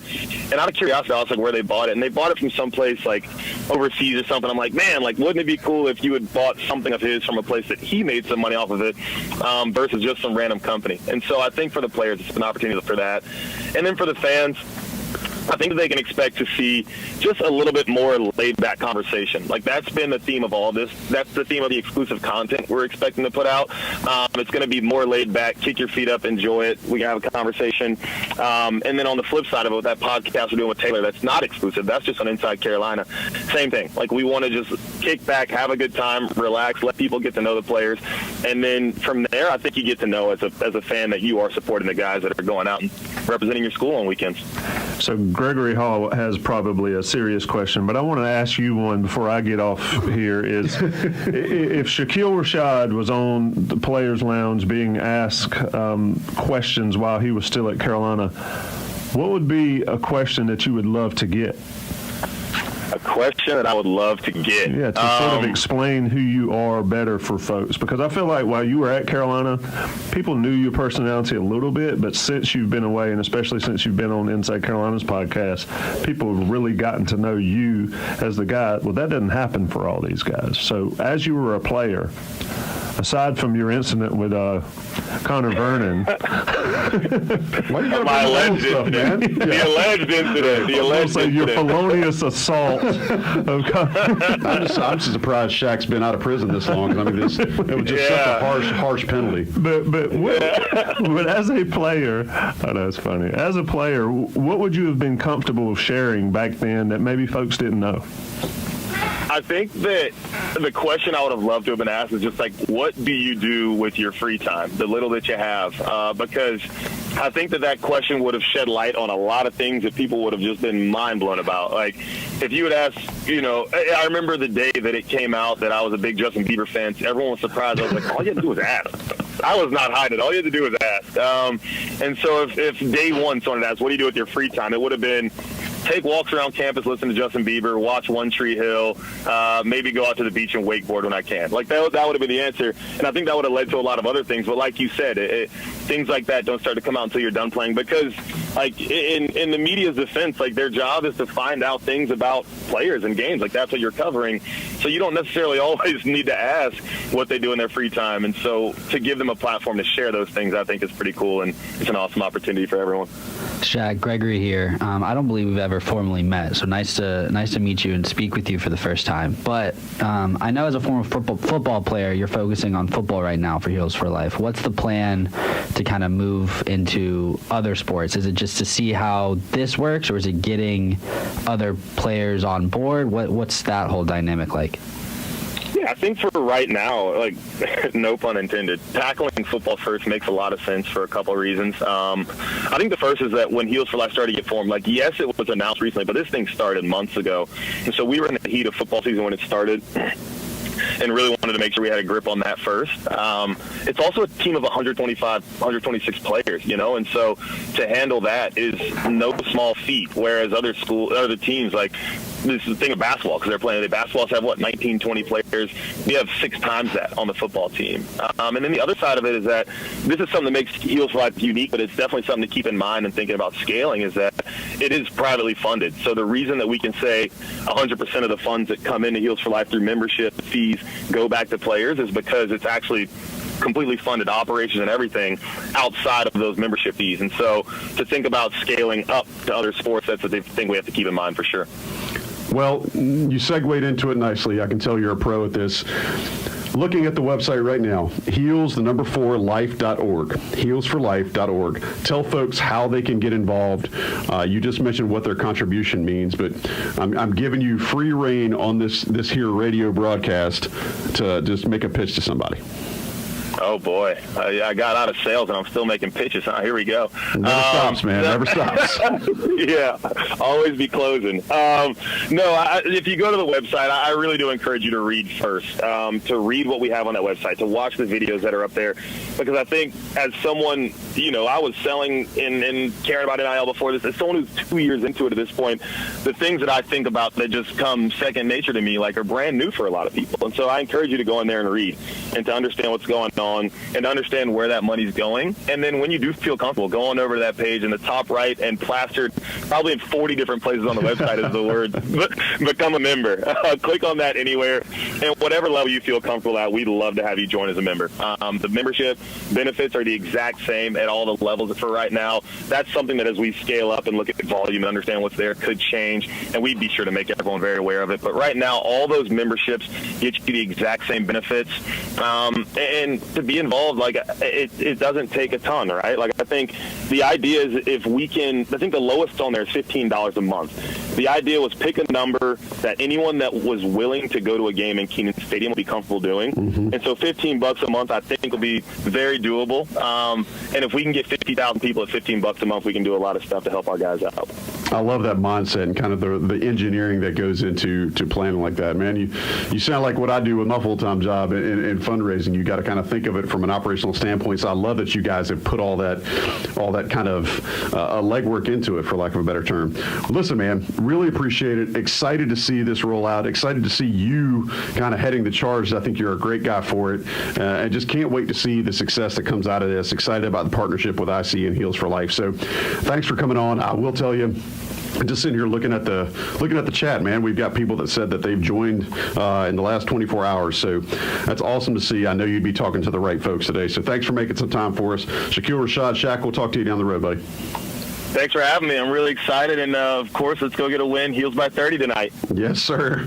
Shaq getting out the door with the Heels by 30. I love it. That's Shaquille Rashad, Executive Director at Heels for Life, which is the NIL focus for supporting Carolina football. Not associated with the school. I'm glad he made that distinction. You know, they have to say that because it's NCAA rules, and that's like the one rule the NCAA has around this, because it's freaking chaos right now. But I'm glad that he was able to get on and talk a little bit about, you know, what Heels for Life is and why it matters. So if you are listening to the show and want to get involved, check it out. Website is heels4life.org. Heels4life.org. Check them out. We appreciate you guys supporting them. Appreciate them being a part of us. I'm sorry, Gregory has thrown his hand up. Gregory, yes, sir. Well, we've had some people in the chat saying they signed up last night. They're signing up right now. So definitely something you want to go ahead and be involved in as soon as possible. Good point. Yes, I'm glad you said something. Thank you for that. Take a quick break. We're going to come back for the IC Takeover part of the show. That is where we will give away a $50 Johnny T-shirt gift card, thanks to our friends over at Johnny T-shirt. If you have not, get your questions in the YouTube chat, drop them on Twitter, put them on the message boards, however you want to. Best questions, we'll pick from one. Gregory's going to run the segment, and he'll pick one. The winner gets a $50 Johnny T-shirt gift card. Take a quick break. Be right back. He's Tommy Ashley. I'm Joey Powell. Daniel No Coffee is behind the board. Gregory Hall is making sure all the tech specs look good for you guys out there in YouTube land. We'll be right back on 97.9 The Hill, WCHL. Chapel Hill loves to support local business and is filled with amazing shopping and dining centers. This month, we highlight Village Plaza, located at the corner of South Elliott Road and East Franklin Street in the heart of the Blue Hill District. Village Plaza is anchored by Whole Foods Market, and after a recent large-scale renovation, has many new shopping and dining experiences awaiting your visit. Come see what's new at Village Plaza, Chapel Hill's preeminent shopping center. Hello, Tar Heel fans. I'm Robbie Oakes, Managing Director of CIMG Residential Mortgage. As a Chapel Hill native and a UNC grad, I am proud to lead Chapel Hill and Durham's #1 mortgage lending team, so we can help you buy or refinance here locally or anywhere from the mountains to the coast. Last year, my team helped 1,500 North Carolina families refinance or buy the home of their dreams. Find out how today. Visit CIMGINC.com for details. CIMG, lending on a first-name basis. Go Heels! For 20 years, there's been no better place online for the Tar Heel sports community than Inside Carolina. Exclusive recruiting information, in-depth team analysis, insightful podcasts. There's nowhere else that you'll find the level of daily content about the Tar Heels than InsideCarolina.com. Join the best community for Tar Heel sports around. The Tar Heels are your hometown team, and Inside Carolina is your hometown site for Tar Heel sports. Ease into your day with the soothing sounds of the 9 o'clock grind with me, Nikki Morse. Grab a warm cup of Joe and tune in starting at 9 a.m. for music that will carry you away to your favorite coffee house. The 9 o'clock grind is presented by Epilogue Books on Franklin Street, offering coffee, wine, craft beer, and a unique selection of carefully curated books. Tune in at 9 a.m. every weekday for the 9 o'clock grind, only on 97.9 The Hill. Come meet us at the new Flying Biscuit Cafe, located in University Place next to Silver Spot Cinema. We have a 25-year history of serving the South flavorful comfort food. Join us for Chapel Hill's best shrimp and grits, biscuits with cranberry apple butter, creamy, dreamy grits, and many more regionally inspired dishes. Bring the whole family. There's something for everyone on our extensive menu. We serve breakfast, brunch, and lunch all day with a Southern twist. Flying Biscuit Cafe, now open. Visit us at flyingbiscuit.com. Here is Pete Seagroves carrying on the customer service legacy of his father, Ted. We are open at all 10 locations for visitors to come in. We're always welcome to have you back. Thanks to our great customer service and customers, we have maintained a busy schedule here at the Seagroves Agency. We built this customer relationship since 1971. My dad was very focused on that, and we continue to keep that focus. For more information, go to SeagrowsInsurance.com, insuring what matters to North Carolina. Listening to Inside Carolina Live with Tommy Ashley and Joey Powell on 97.9 The Hill, WCHL, the flagship station for Tar Heel sports. Inside Carolina Live. That's one of Tommy's boys. Yes, sir. That's great. Speaking of Tommy's boys, if you're watching College Game Day right now, Tommy's offspring is apparently front and center on camera with a very, very poignant sign referencing some charges that were levied against some Duke basketball players earlier this year. You want to tell us about that? Not directly. It is very it's subtle. It's one of those that makes you think. It's tasteful. I mean, everybody knows what it's like to have backseat drivers. And he's just pointing that out. Just letting people know that there are backseat drivers in college basketball. How does that work? Woo. Let's go, Gregory. You're up. It's Inside Carolina. All right. By the way, this segment brought to you by Johnny T-Shirt. We will be giving away a $50 Johnny T-Shirt gift card to whomever Gregory deems is the best question. But I do want to say before we get rolling, have y'all seen that they're making the throwback jerseys now officially? Nike is? Nice. I have not seen that. I did see that they had. Are there any controversial jerseys out for today's game? These are legit. They've done a Sean May. So here, I saw. They did Sean May. They did a Hubert Davis and they did Tyler Hansbrough, where like Nike's actually putting the names on the back of them. My beef is, why didn't they do the era-specific jersey? So instead of doing the jersey that the Tar Heels wear now with Tyler Hansbrough's name and number on it, why didn't they do the one that he wore? Same with Hubert Davis. That would have looked cooler. And I hope they will get to that eventually. But you can get that at Johnny T-Shirt is my point. Go to johnnytshirt.com. Right there on East Franklin Street. All of y'all coming in town for the game tonight. If you're leaving College Game Day for a break in a little bit, run up to Johnny T, get you some gear. Ideally, you would have gone to Johnny T-Shirt before you went to College Game Day today, so you don't look like a schmuck. But either way, get your stuff, get geared up, get in a nice fit.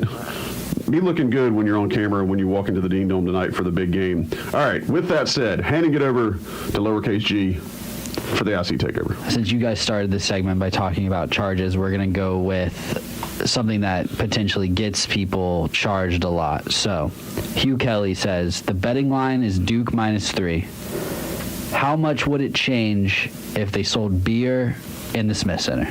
How much would the betting line change? Because everyone would be I think the joke throwing their is money at Carolina. Yeah, would change. Would the home crowd be a little more feverish if there was beer sold in the Smith Center? I don't know. It made me laugh. Yeah, I know. I appreciate the thought behind it. Tommy? I don't think beer in the Smith Center matters for this game. Good point. And it doesn't matter for NC State. I think it might matter for, Belmont. I mean, for those folks who would like to be lubricated for the game, there are ways to do that without buying beer in the Smith Center. Yeah, just throwing that out there. Yeah, I mean, I don't know. Did it make Kenan Stadium's atmosphere better? I think it did for the games where it was full. Like, I think about the big games, though, right? Well, that's also a good point. Like the games that already have juice, maybe that's the framework we need to be looking at. The games that already have juice, and have that little extra panache around it. You throw some sold beer inside the stadium, and it kind of ramps them up a little bit. But it's not going to do that for a game against Western Carolina or somebody. All right, T. Stred on Twitter asked, what must the combined stats from the bench be for UNC to win? And Tommy, we talked a little bit about this on Thursday, but it's just, what does the bench need to do for Carolina today to get a win? I said Thursday that, somebody asked, could they win without any stats from the bench? And obviously they could. They didn't get any against Louisville. Ideally, you could get some support off the bench, 10, 15, 20 points. But I just don't know if we expect it. I don't know if at this point in the season and in this game you expect it unless somebody gets in foul trouble. Now, if somebody gets in foul trouble and the bench goes over, that's going to be a long day. That's a wrap. But, I mean, who's going to be that guy? Is Puff going to come in and hit some shots? I think Kerwin, what'd you say, Gregory, he hit last year against Duke? 8 for 11? 8 of 11 in 2 games. You know, be a great time for him to show up. That would help, but I mean, given who's out and who's not available, whatever, I just don't see the bench being a major factor. And if I'm wrong, then I think Carolina fans will be happy. Yeah. It's hard to say, but that's a weird question because we haven't seen this team have a lot of bench contributions. So consequently, excuse me, I don't know what would precipitate needing the bench to step up today. Does that mean that your starting 5 has been garbage, or like Tommy said, has there been foul trouble? Like, I don't know what would necessitate the bench playing a vital role.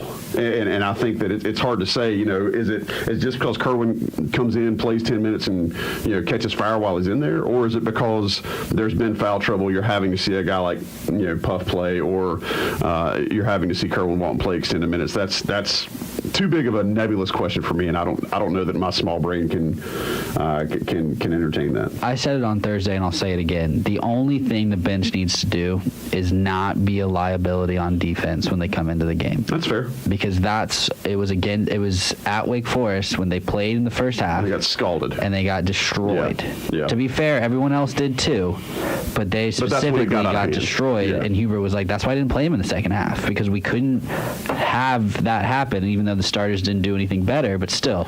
So I think that's what, bench-wise, that needs to happen. I do think if a guy like Justin McCoy gets more than 3 or 4 minutes a day, if he's going to play his normal style, which is pretty physical, and he does get a couple of fouls, he needs to make those fouls count.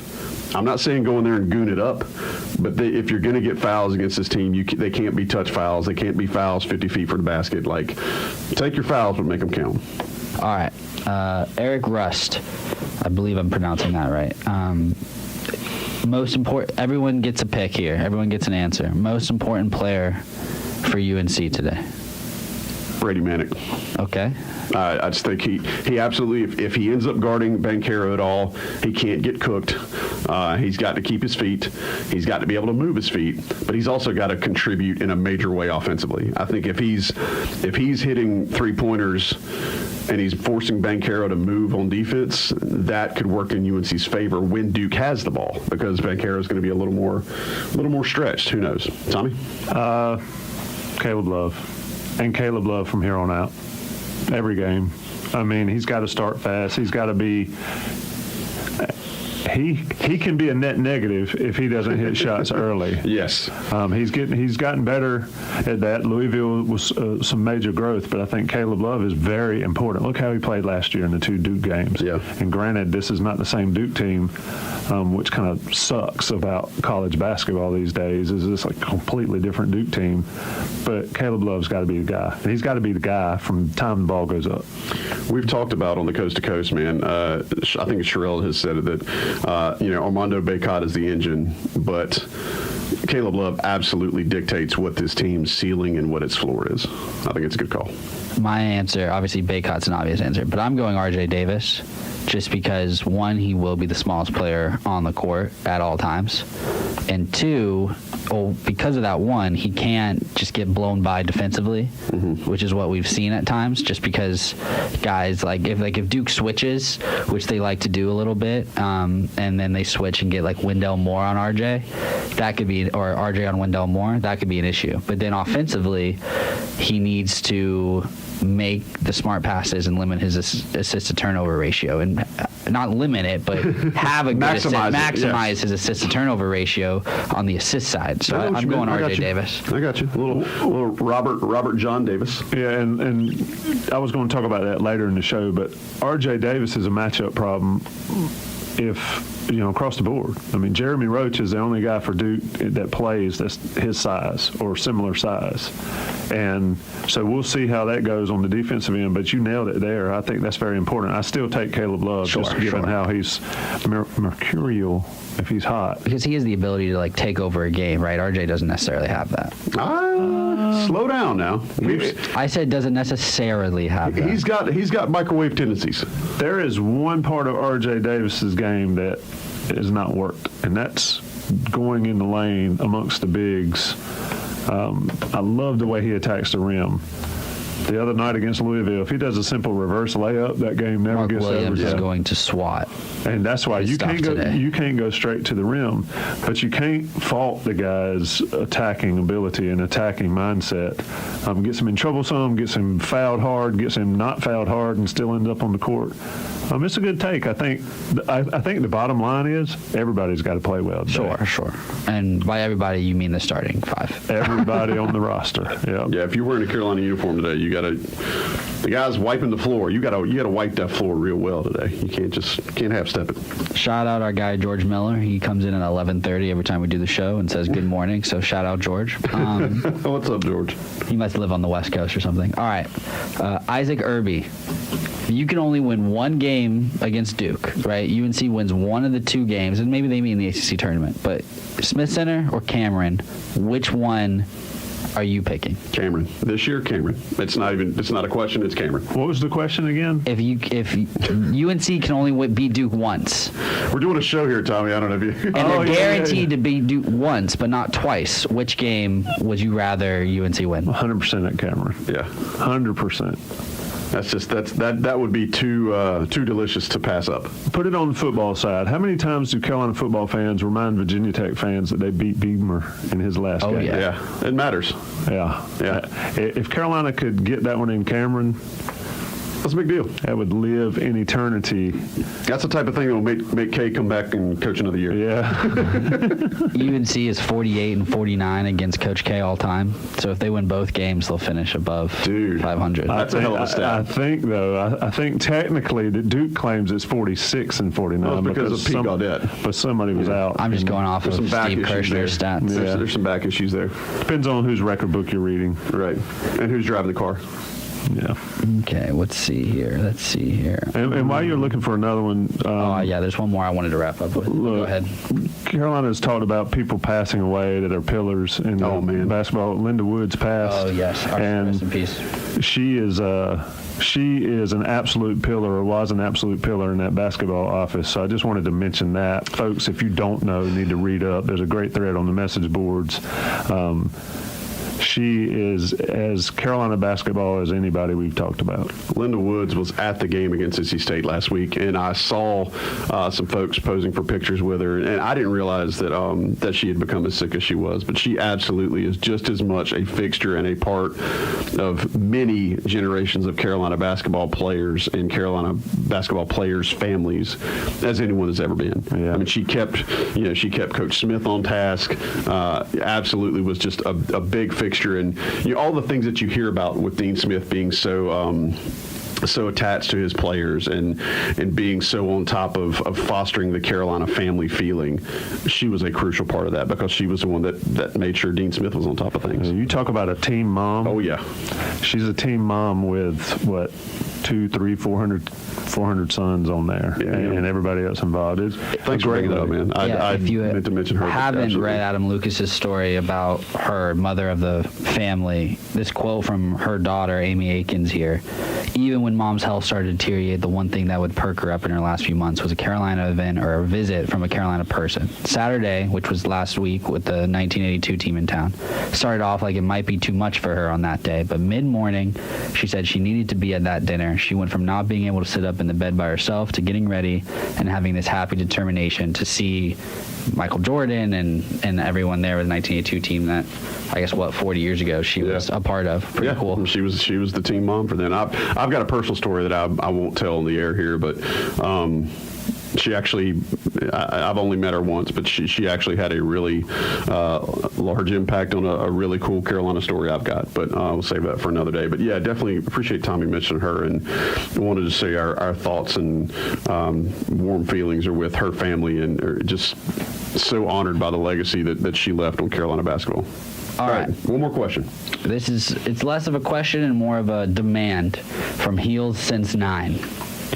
Tell me something to make me feel good about today's game. It's free to watch on television. It's in the Smith Center, and Carolina is 12-0 in the Smith Center. And someone asked me, with Caleb, what he did last year, That was without fans. Now there's fans. How does that help or hurt? And when it's Caleb Love, the answer is it always helps. Because if there's anyone on that floor that takes into what the crowd is giving him, it's him. He needs energy. That's I mean, look what he did last week against State. Yeah. I mean, you look back in his shooting slump, and I wrote about it yesterday.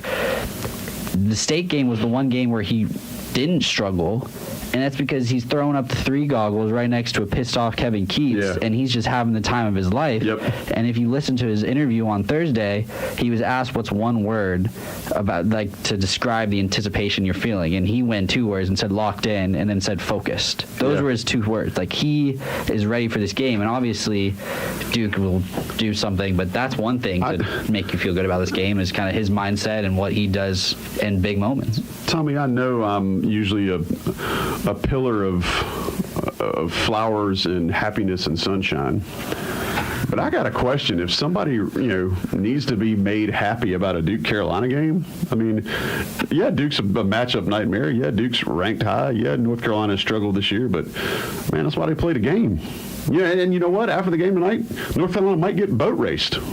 But then you'll have another chance to play them in Durham. I mean, that's just, Carolina could get blown out, but Carolina could also win. So I don't know why you need to get told to feel better about a game. Well, it's just because, I mean, well, he did say he's UNC since 9, so I assume that's 2009. So that's not very long to understand. Or since he's 9 years old. Could be, or it could be both. You never know. I mean, if you need outside motivation to play in these games, that's a problem. If you need as a Carolina fan if you don't look forward to these games as a Carolina fan and get excited, but rather you feel dread. And there's still nerves involved. There's nerves, but if you feel dread, I mean, it's a game. It's not going to change your life. And I know Thad Williamson wrote a book, More Than a Game, but it's still a game. Great book, by the way.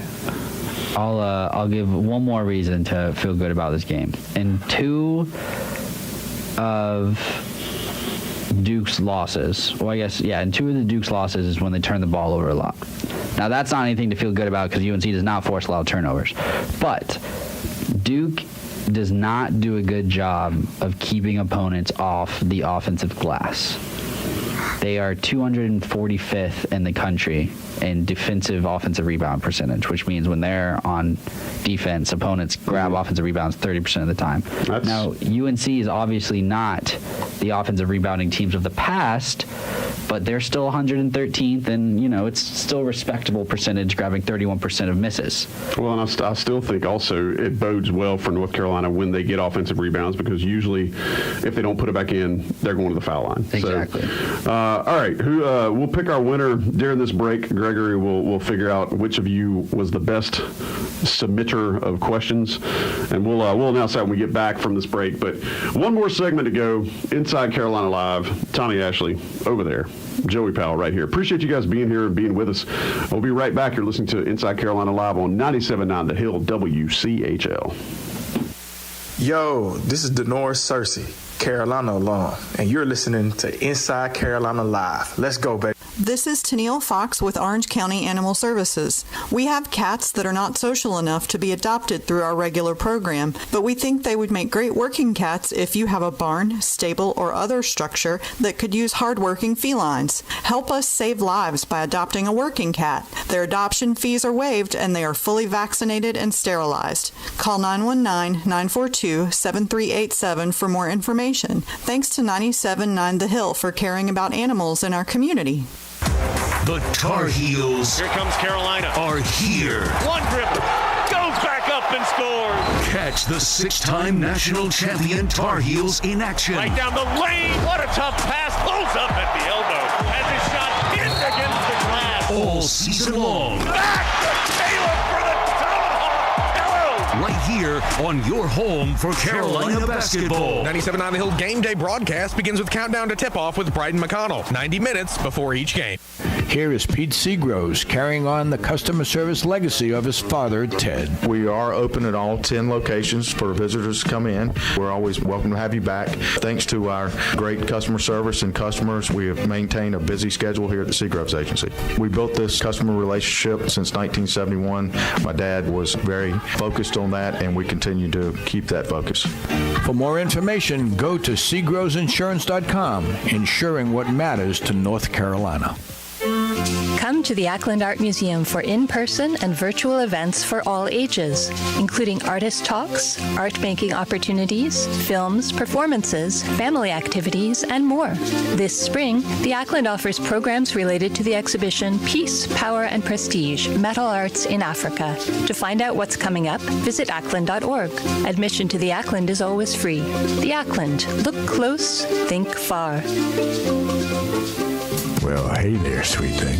I know you've been looking for the perfect way to go the extra mile for that certain someone in your life this Valentine's Day. Lucky for you, 97.9 The Hill and chapelboro.com is standing by with Cupid's bow. Dedicate a song in their honor. We'll help you broadcast your love over the greater Chapel Hill area. It could sound something like this. This goes to Hugh from Eloy, who says, I'm dedicating this song to my dog, Hugh, because I love him so much. I don't know what I would do without him. Jack Johnson and Better Together on 97.9 The Hill and Love Song Dedication. It's always better when we're together. And did I mention that if you dedicate a song to your favorite person or pet, you'll be entered to win a 2-night stay at the beautiful Carolina Inn? So get on over to chapelbro.com/lovewins before it's too late. Yeah, baby. Love Wins, brought to you by Yogurt Pump and Eric White, Realtor, now with Coldwell Banker Advantage.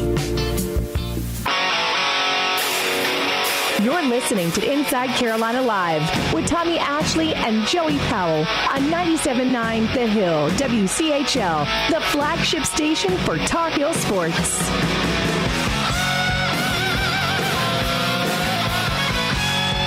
Inside Carolina Live.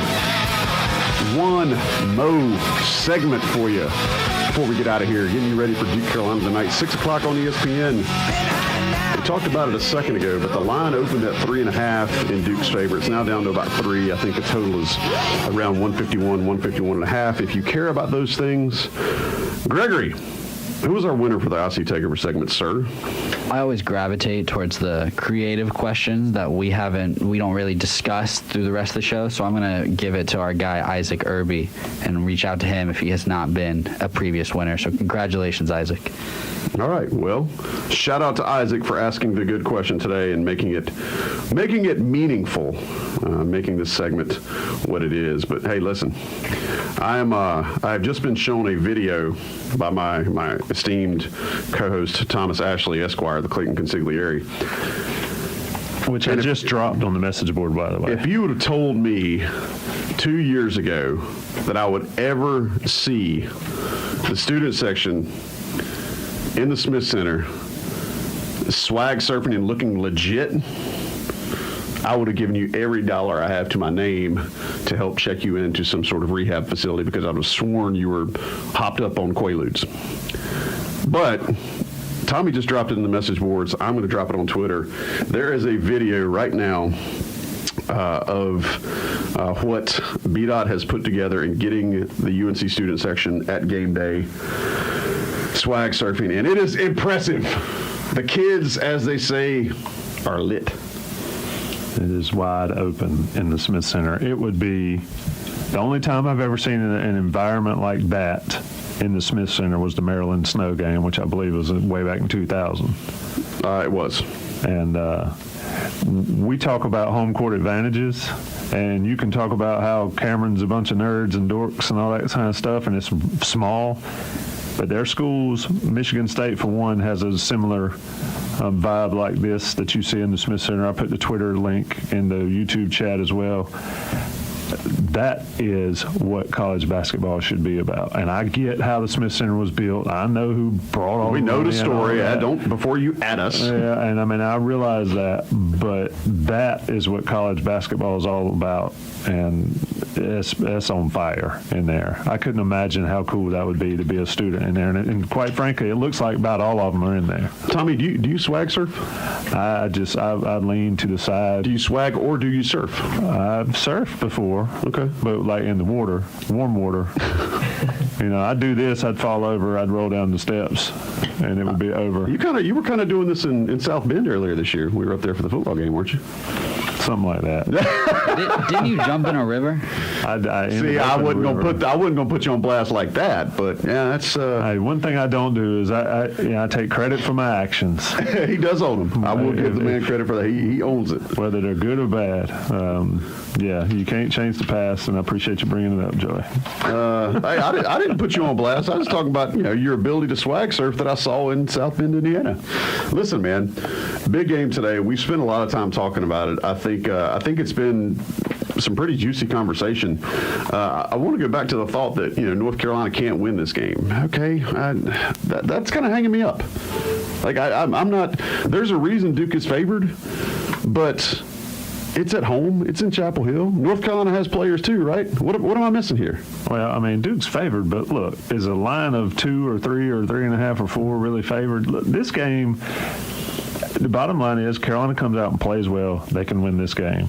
They don't play well, they're not going to win the game. It's not going to be a situation, in my opinion, that if Carolina comes out and does not play their A game, that they're going to win. That being said, the A game's always out there and always an opportunity to play it. Duke's good. It's a bad matchup for Carolina. It's a bad matchup really across the board because I don't really like the Baycott-Mark Williams matchup, and I definitely don't like the one we've talked about over and over. But the bottom line is you got to play. Yeah. Everybody talked about how Duke was going to wear Carolina out when they had the big Zion guy and, blew a shoe up, and that was that. So you never know what's going to happen. You do know this is going to happen. The Smith Center is going to be on fire. It's up to the players, the coaching staff to meet that because there will be no excuses for not playing well against Duke. Can I throw some red meat out here? You tend to do it often, so this is the Joey Powell opinion segment. I'm just the co-host. Why is there this small subset of people out in the world that thinks North Carolina needs to honor Coach K today? Oh, I don't even miss me with that garbage because they gave him. First off, I want to go back and say that I'm still embarrassed that they gave him some sort of trophy after he won his 1,000th game, and then he proceeded to lead his team to beat the Tar Heels into the dirt that very same night. I don't know why there's like this thought that you need to honor an opposing coach. I mean, congratulations on an amazing career. He has, he's going to finish his college basketball's all-time winningest coach. But I'm not one of those that I don't understand why people think it's a big deal that North Carolina's not going to do something tonight. I just don't see that. Why is that a thing? Can I be honest? Yeah. I don't think about this stuff. Not 1 second. I mean, I don't either. But when somebody puts out there that North Carolina's not going to do anything for Coach K. Okay. What are they supposed to do? Give him a bottle of bourbon and a baseball bat, right? Like Louis did. I mean, you give him a bronze BLT from Merritt's and a giant hug. Like I don't get it. It's bad. It's a contest. You're not going out there to make friends. Yeah, I just announce him if people want to boo or clap, whatever. I don't waste time worrying about whether or not Carolina's going to do a certain thing. They're going to do what they want to do. They honored him before, like you said, which I thought was a little ridiculous. But it really is it something to waste my hate or worry about? And I don't think so. Yeah. Bottom line is win the game. That's the way you can honor him. Play a really, really good game and beat him. Yeah, because Kay's always been such a competitor. Go out there and beat him. That's a way to tip your cap to him. Tommy, there's been some good questions that I've seen today, even some ones that we didn't get during the IC Takeover segment.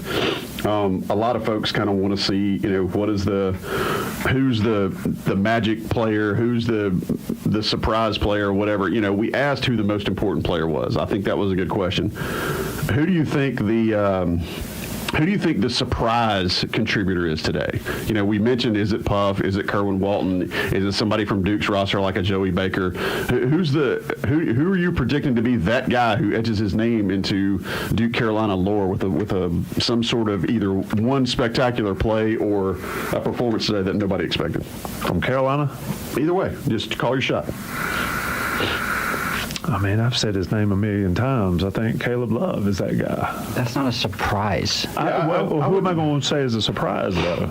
I think it is a surprise. That's how is it a surprise when he's had two of the best games? His point is, I don't really care about last year's games. I mean, they're good. They don't have anything to do with today. And this environment, this thing, Caleb Love is going to come out and surprise people.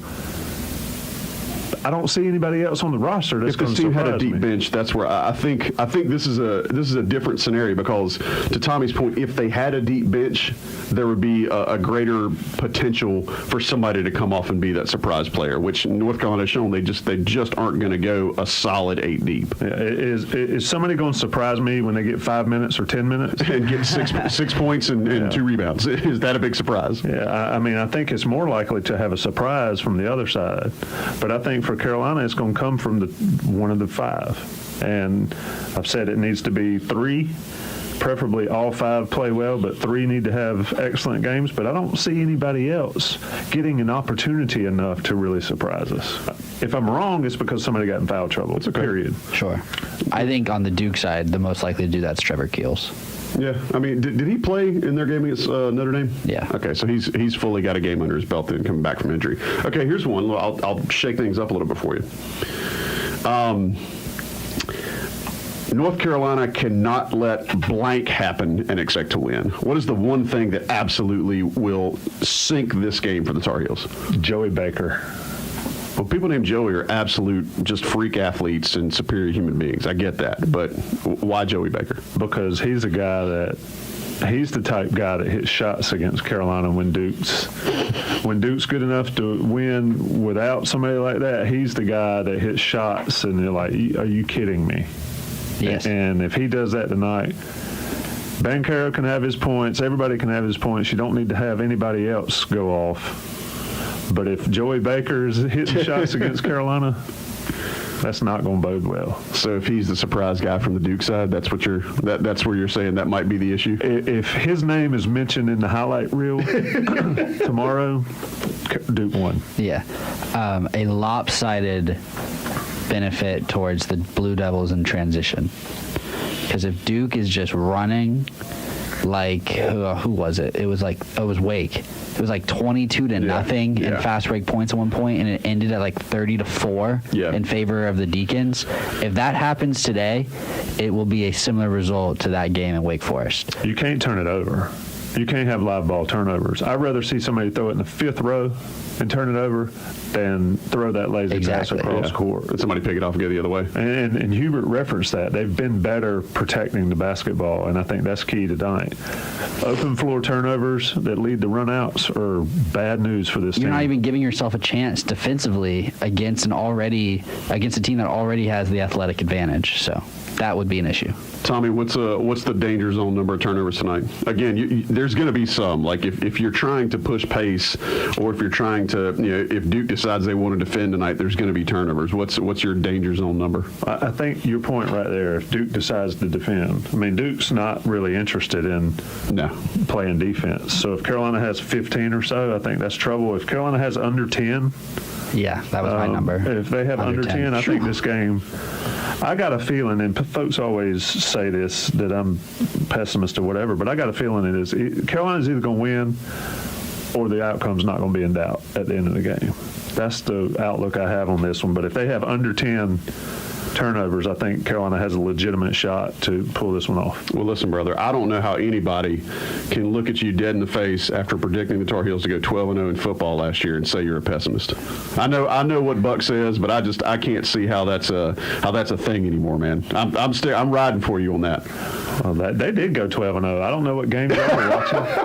I saw them go 12-0. You rocking with some fake news? Is that you're just adopting alternative facts? You just compiled 12 wins from the last 3 seasons. I mean, like, oh, there you go. No, I had 12-0. I had 12-0, give or take 6. Some schools just there are some schools that just name wrong about that. I mean, we've seen that. There are some schools that just name a game a win and claim it. So maybe Carolina can say they need to get over that. Joey is so. He needs to get over that. I just think it's hilarious. Joey spends too much time worrying about other things.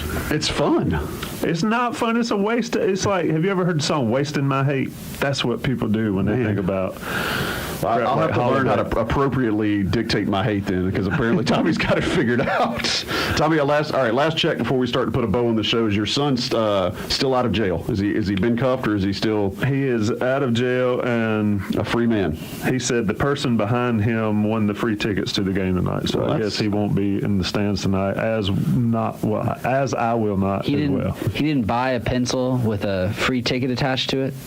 Oh God! By the way, do you not know what I'm talking about? No, I do. So old scalper thing. You can't buy other people's student tickets. Like if you don't get if you don't get a ticket, but then what people do on Facebook is they'll be like pencil $3,000, $500 pencil, old scalper trick. All right, free ticket. Speaking of scalpers, they're going to get paid tonight. I was also going to say, be careful. UNC did put a memo out on Twitter to be careful for counterfeit tickets. So if you're going to the game tonight, enjoy yourself, get a DD, but just have fun. It's going to be an electric atmosphere. Special thanks to Thomas Ashley for being here today, as always. To intern Daniel with No Coffee, Gregory Hall, I'm Joey Powell. This has been Inside Carolina Live on 97.9 The Hill, WCHL. Have you seen the new Sheraton Chapel Hill? Recently reopened after a multi-million-dollar renovation. The heart of the new Sheraton Chapel Hill experience is the lobby, reimagined as the hotel's public square.